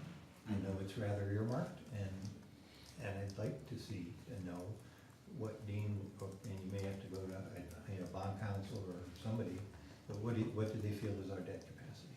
Okay. however you structure it, whether it's run through a water enterprise or an internet enterprise, what does that bucket look like? Because we've got a lot of other stuff we have to address here, and some of them Yeah, are that's a a good little question, higher yeah, priority. if this took the rest of the bucket and we couldn't ever Right. issue debt for 15 years. Well, and this is what we've talked about when it comes to priorities with essential water versus faster internet, which I understand. And that's what, for the board, is to decide, I think, really what our set of And we can priorities send are. out emails about who has to take a shower with whom the following week. But if we issue debt for this purpose, wouldn't the obligation be on the customers and not necessarily back on the We town? still gotta issue the bond. Well, let's do this, so, we won't make any decisions tonight, cause this is No. just a workshop. Sure. We're just talking, so, that's a great question, and we can have Dean, reach out to bond council and see, if we're hitting something, and I can reach out to, between Kelly and I, we can reach out to Greeley and say, have you done your survey yet? Is there a possibility here, and then we can just bring this back to the board, Yeah. Cost? Yep. Cost back to us. Was everybody on the survey? Good Yeah. idea? Well, let's get a price on the survey. Yeah, so we're Right. not, so no decisions are being made, but we can just check with Greeley to see, what's the cost of the survey, who are you using, have you done it yet? And we can ask that bond capacity question, just, Yeah. Cool. And I think that you're very right to ask that, because that's been our concern is how much, Capacity, do we have? We're in, 'cause- and what's our priority on the capacity. If we do this, does it limit us from something else? That's right. The hard part Dean's with this one, feverishly taking notes over there. the hard part with this one, it seems to me, is right, if we went out and we had to do a major overhaul to our water pipelines or sewer pipelines, Sure. we have history of the number of customers and the rates they've been paying. So if you were to issue a bond that say your repayment's gonna come from this bucket of people, who, oh, by the way, have been paying for the last, forever years, they say, okay, we understand the cash flow. You go to issue $45 million in bonds, and they say, well, how am I gonna get repaid? Oh, from the people who hopefully sign up for this. Well, I'm not taking the risk that they don't. So, someday I may be able. Well, to and this do is that where right. somebody, in theory, we go to that point, we issue bonds, we're going forward, and then somebody like Comcast can come in and just say, we're gonna cut everybody's rates, now our take rate could all of a sudden plummet that we were banking on, Or our you know. revenue, or our But they charge. can't use our network. though. Fee has to go. But the one thing I will say is these numbers, they're on the conservative taken rate. I think with our demographics, especially compared to Greeley, I think we would have a higher taken rate. And then I think on our monthly cost was fairly conservative as well. So I think we did run these numbers, or they were in the numbers on a conservative approach. Well, I'm referring to Doesn't mean somebody there's like no risk. Greeley actually not having fiber everywhere in the community as much as even we have because of the age of the community as compared to, we have a small core that goes back 100 years, but you look at where all the growth has happened in the last 15 years, and it's Oh, yeah. Water Valley. 60% of the community is all new in the last 15 years. You see, that's what I'm getting at, Yeah. and which already has newer technology and newer means of getting data to their home versus a core. That's why I say, which is 4 and 5, or so, and some of 2 maybe, that is in that older part of the community. So it sounds like we have a plan. I could also, if I could also say one other thing, so when we did the first report, we had a number of levels of investment, and the first 3 were good recommendations to go forward regardless of what you did on your gigabit strategy. Yeah. And that was good policies, so your Yes. land use codes, your shadow conduit policies, that's good to potentially look at now. Right. Building out fiber to some of your anchor institutions, that might be something to look into. What's the third one? It's on the first pages. Smart city applications. Oh, yeah, your smart city applications, where, you, from an operations standpoint, you may want to look at, building out a fiber network for your SCADA management, your water system management. So those are all, 3 levels of investment that will provide a good foundation for a gigabit strategy, no matter what you do with your gigabit strategy. Where are we with those right now? you talked a little bit about requiring the conduit to be laid. Right, well, I think that these are just all concepts that have been presented to the board, staff hasn't had any direction one way or another, so I would say we're nowhere, but, I think this is something that because there's a lot of model codes out there, and this isn't really hard stuff. Right. I think if we had, the right direction from the board, we could get some things in place this year, and it would be really doable. You know, we're talking about like dig once policy and that kind of stuff.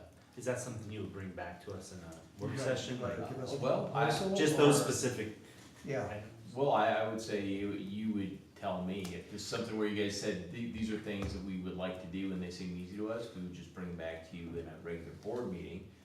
If you would like to chew on it one more time, then we could have. Well, I guess one of my other questions would be like with rain dance, for instance, who goes out there and puts that in? Well, And what is it? well, in my experience has been, we would say as a town, look, we're gonna provide the conduit to you, but as you have the trench open, you just let us Yes. co-locate with you, so you. What I'm getting at is like, what do we currently have in place? Well, Martin gets maybe- the improvement to put in rain dance. Is it Comcast and CenturyLink that go out there and they wire in the same trench? Or I mean, like, what are we doing to what's actually? conduit laid? Oh. Right, what are we Same way to doing in sewer. our, So a dig once, or a shadow conduit policy is a policy that anytime somebody pulls a permit and is doing work in your Yeah. right of way, Right. that you piggyback off of that work, if you will, and you put in a shadow conduit as that other work is being done. So the town is not necessarily directing to build conduit out to a new development. It's just saying the town has a policy that anytime there's work being done in the right of way. we do, or you're saying that that could be proposed This, as a? this We is would a have to- proposed. yeah, Right, what I wanna know is What are what we are doing? we what is Oh, actually going on in our new developments Oh, right now? Is- Requirement. Paul, Whatever's so in that required. regard, what I've heard, and I just hearsay, Pelican Farms, a new development up on, Right, right, brand new. right. Journey Homes built the whole thing, nobody up there has internet. Comcast didn't run the cables, and they aren't sure they wanna run the cables. And, cause they're about to change technology, but the homes right now don't have it, they don't even have an option. Cause it's not there, it wasn't put in, if that's true. Wow, well, that's, Yeah, I so- think we're probably, I'm gonna guess, I'm gonna test the water. I think we definitely wanna say the, what'd you call it, the shadow? Shadow or the conduit dig once, policy. that ought to be a town policy, Yeah. Is that? In your Yeah. land Do use we, does that codes. require an ordinance, or? probably. Yes, Mm-hmm. I think we would, I'll change it. And that just seems like a no-brainer. Thornton's so that's- pipeline, that's 10 not- out of 13's done. I think we could also That's require, surprising to me. Yeah. as a part of a development, just that And why they, developer would want that? I think we could require new developments to install conduit as well for telecommunications. I think we could put that in our code, and just say any new development, you've gotta put conduit in. We're not picking Comcast or anybody else, No. but we are saying, put it in as you develop it. And that way, when you get these big multifamily things up, at least they have an easy way to run that. And can we do it retroactive? Yeah, dig up Well, everything. yeah, get out that checkbook. Here you go, here's our record. Well, the reason I bring that up is because, for instance, in my neighborhood, I mean, I'm bringing internet in through the coaxial. You know, it's not fiber, I mean, it may be up along Seventh or something, You're but it's getting not. broadband in. Okay, yeah, Probably so, your DOCSIS 3.1. right, so maybe, but they're not even getting something like that down? Probably, I mean, a newer development, not even like a coaxial, or they could bring it in through broadband, or, It probably goes to the house, but it probably doesn't go from the backbone to the neighborhood, it Yeah. sounds like. This should have been done years ago. What are the other two, the one about water, what was the recommendation? We talked about policies, The other policies? yeah, Oh, well, about, Yeah. We're gonna Well, pursue the shadow thing. yeah, the shadow, Well, the the shadow. What's the the next one on shadow, the but- list? So what were the three recommendations? Yeah. So one body of recommendations are policies and ordinances that are broadband friendly. And we list out what all of those policies are. The top two are a shadow conduit policy and a land use policy. right, Then there's some others that we provided, and we provided sample language of those Okay. policies as well. So that's one body of recommendations. The next was to build up fiber to the town's SCADA systems okay, and to your other facilities that don't have fiber, and we provided the capital cost of that in the And so first what- report. Some of that's Yeah, done. Yeah. remind me, what facilities don't have fiber right now? Some of your SCADA systems don't have fiber, And then I think some of yours, So is that like our lift Police. stations and stuff, or Yeah. those on SCADA? Okay. so we provided a list of the facilities that don't have fiber, and then we provided what the capital cost would be to build fiber to those locations. Okay, And so- then the third recommendation is to build fiber to your other anchor institutions, so, schools, libraries, they all have fiber currently.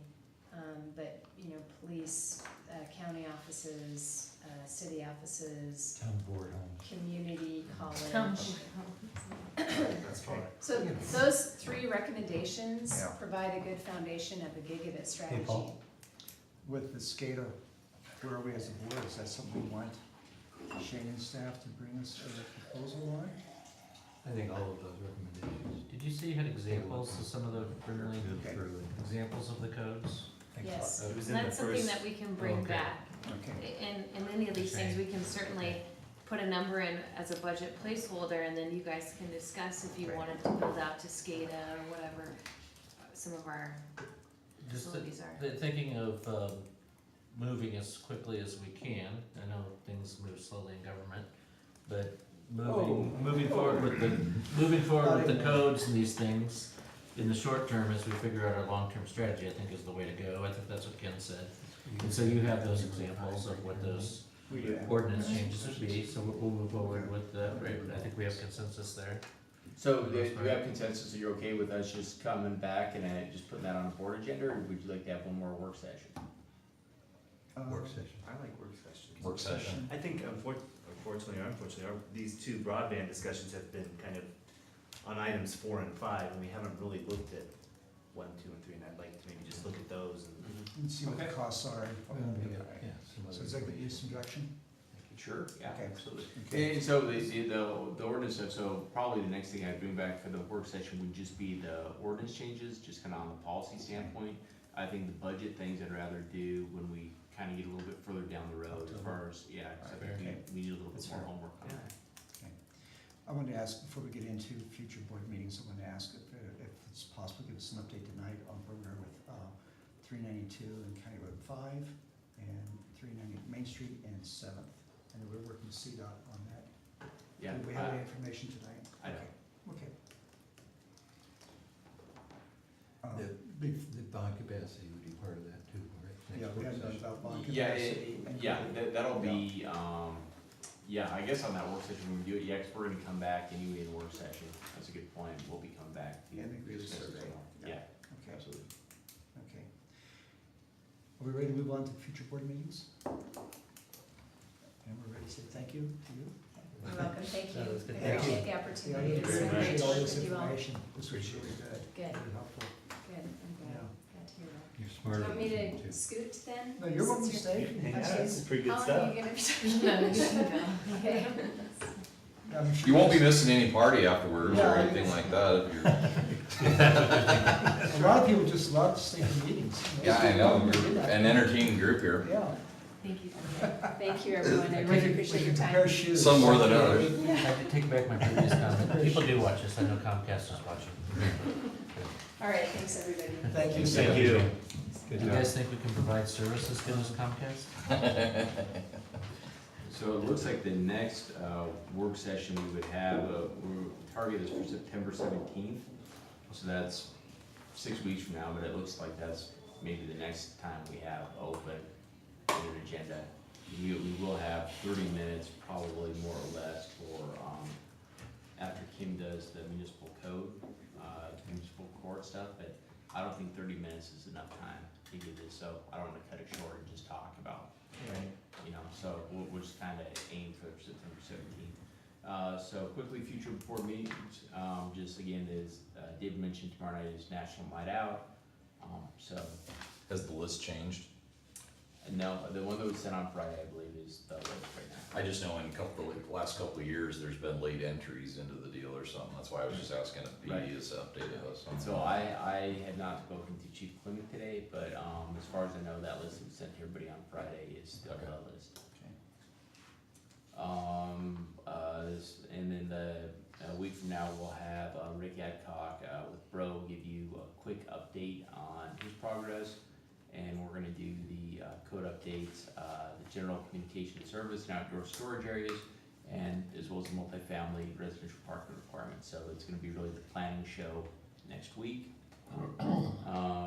We'll have Cheryl Trent back here on the 20th, giving, we'll do the kind of follow-up on the strategic plan, taking all the citizens' comments, and as well as everything we received online, because we did an online survey. So the board will have that. We'll try to wrap that up into a nice knot for us. And then we're gonna also do our capital improvement project update. So that night, we're gonna start it at 5:30. I know it's not our manager attorney meeting where we provide dinner, but since we're starting at 5:30, it's gonna be a long night. I'm just gonna use some executive privilege and tell you we're gonna have something here for you to eat. Because I think we're gonna keep you on This is that. what night? This is gonna be on August 20th. So 2 weeks from tonight. Yes? I have a question on that. Usually, we have that capital improvement discussion during our meeting. Is this kind of a preliminary meeting discussion? Cause it seemed like before we've gone it upstairs through the, like, item by item. Now, what we've been doing the last couple of years is in August, we work on, Right. on the capital plan. Right? And then we don't really go line by line, we just talk like projects by projects. And that's gonna be this. That's gonna be this. Okay, it just seemed like it always happened in a regular meeting, but maybe I'm just, No, it was We a did it work session. upstairs. It was a work session, yeah. okay, Yeah. So wait, do we need to be on that second floor to do it? third floor. Well, Or- we had a. I think it's because we have so many staff members And they do a that ton come, of- so that's why we always do them. We do it in the on the dais, yeah. PowerPoint. We would sit, well, no, not necessarily, do we sit up there? Yeah, we sit up there. We sat on the dais and then all the staff come up one by one to do They do their presentations, they have it up on the screen. Okay. All right, well, we can do that, and so what we may do, because we do have Cheryl Trent on, and we're just kind of stacking it in. But we may do that down here, and so we'll just do dinner down here, do the strategic plan, and then just move the show upstairs. That's perfect. Okay, great.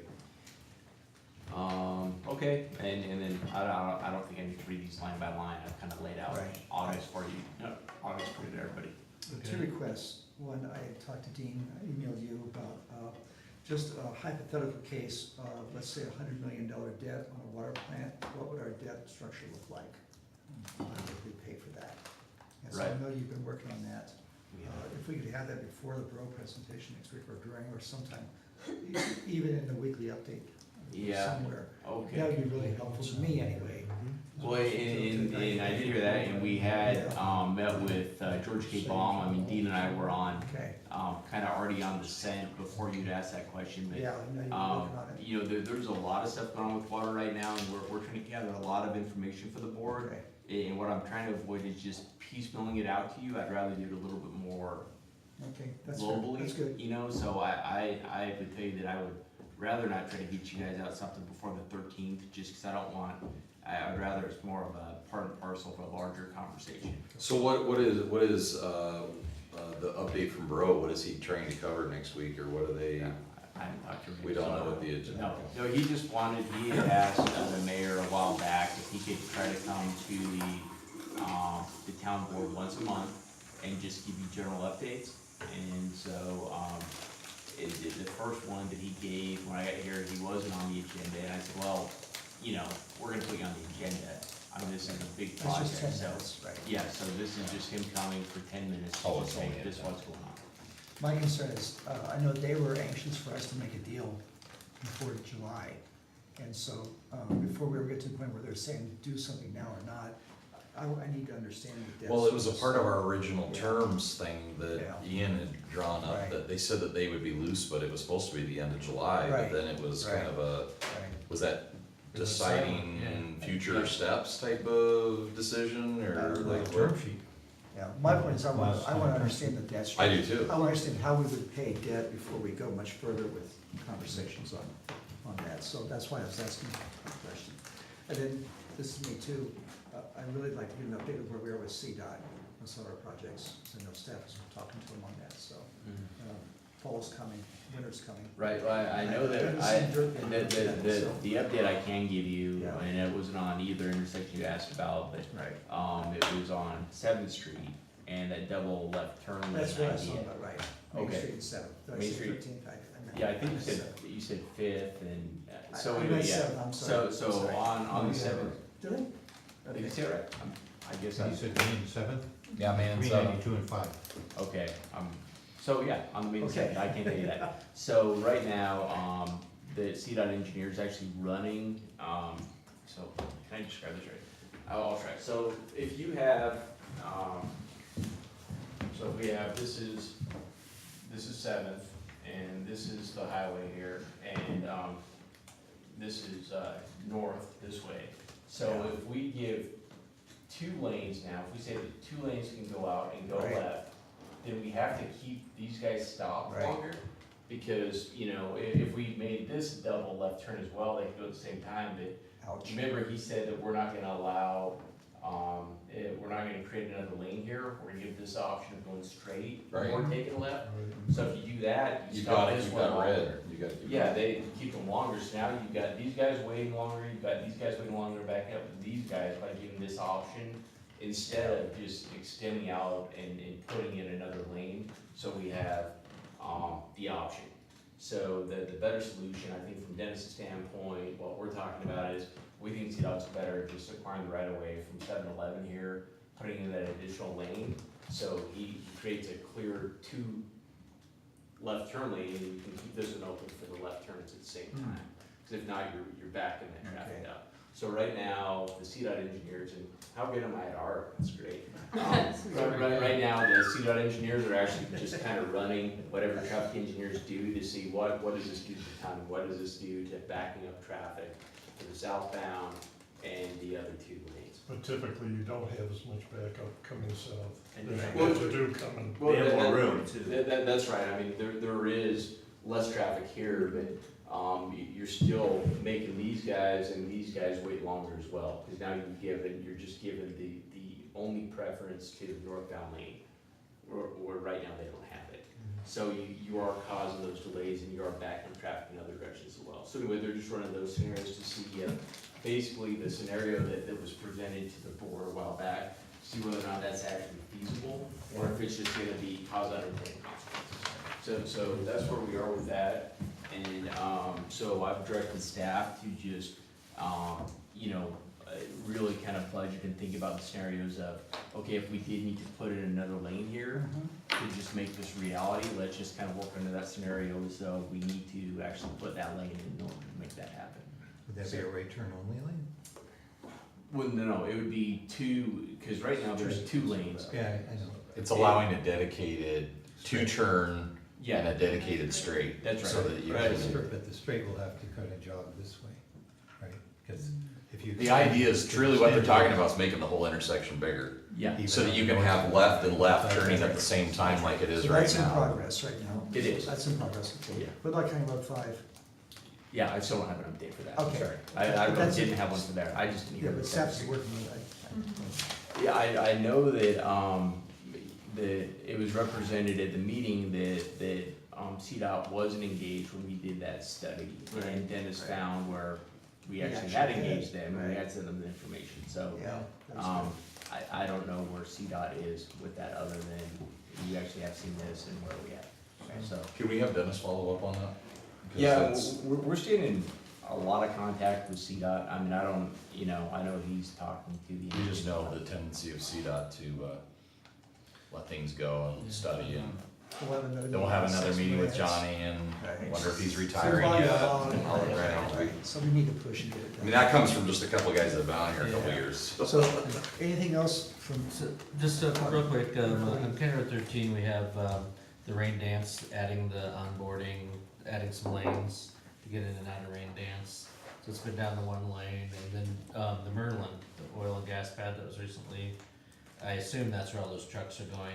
yeah, So what I'm seeing and what I'm hearing is, because the construction of rain dance, all the oil and gas, right now, it looks like they're moving dirt or gravel, I don't know what they're doing with concrete trucks.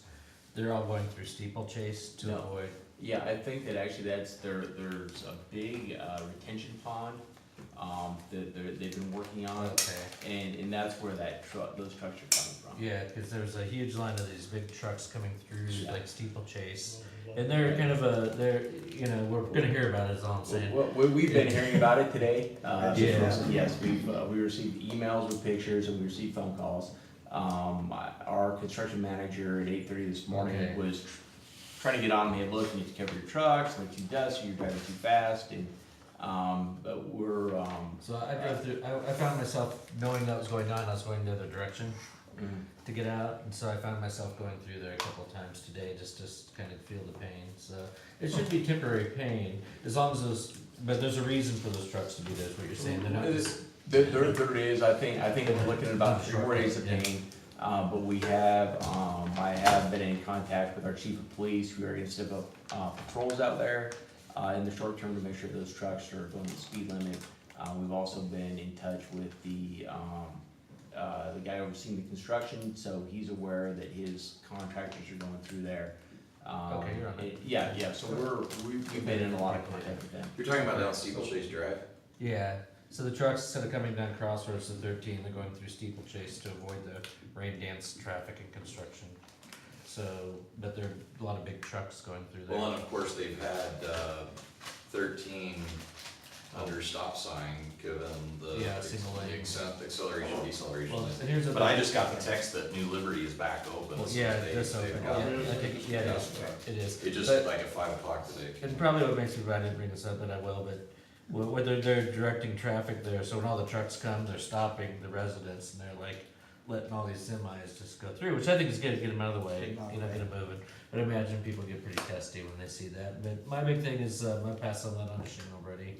I can deal with it when I talk to folks, and then if I don't know the answer, I ping Shane, he's been great to respond. Yeah, hopefully it should be, like I said, it should be temporary, but I think the steeplechase one is where people are gonna say, why do we all of a sudden, they're getting used to that becoming a main road. And New Liberty turned it into that. That's what Yeah. happened when New Liberty. Yeah, went so- out. but So once didn't want that. once the rain dance stuff is done, that should slow down, but the other thing is, there's a reason why they're taking that route, like you said, the Right. retention pond. Right, yeah. So are we, I'm sorry. Yeah, I that's was all I gonna have. say, and the New Liberty would have been done on Friday, but that all day the drizzle, the last thing we need to do is stripe the streets.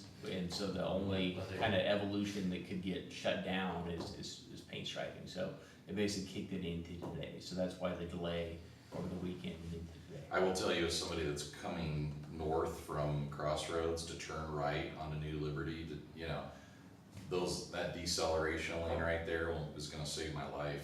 Cause there's people that are coming up, you're going, do I turn on my blinker last minute? Because there's people that are, they're not expecting you to turn right, and then all of a sudden you're trying to, and I've had the people cruise around you over the double yellow just to go around so they don't have to slow down, so. So, yeah. So is there anything else we need tonight? Are we good? Ready to go? Thank you. Yeah, thank you guys. Have a good night. Good job, Pro Tem. Man, unbelievable. Oh, yeah, you run a great Absolutely. meeting. I didn't. Oh, wait,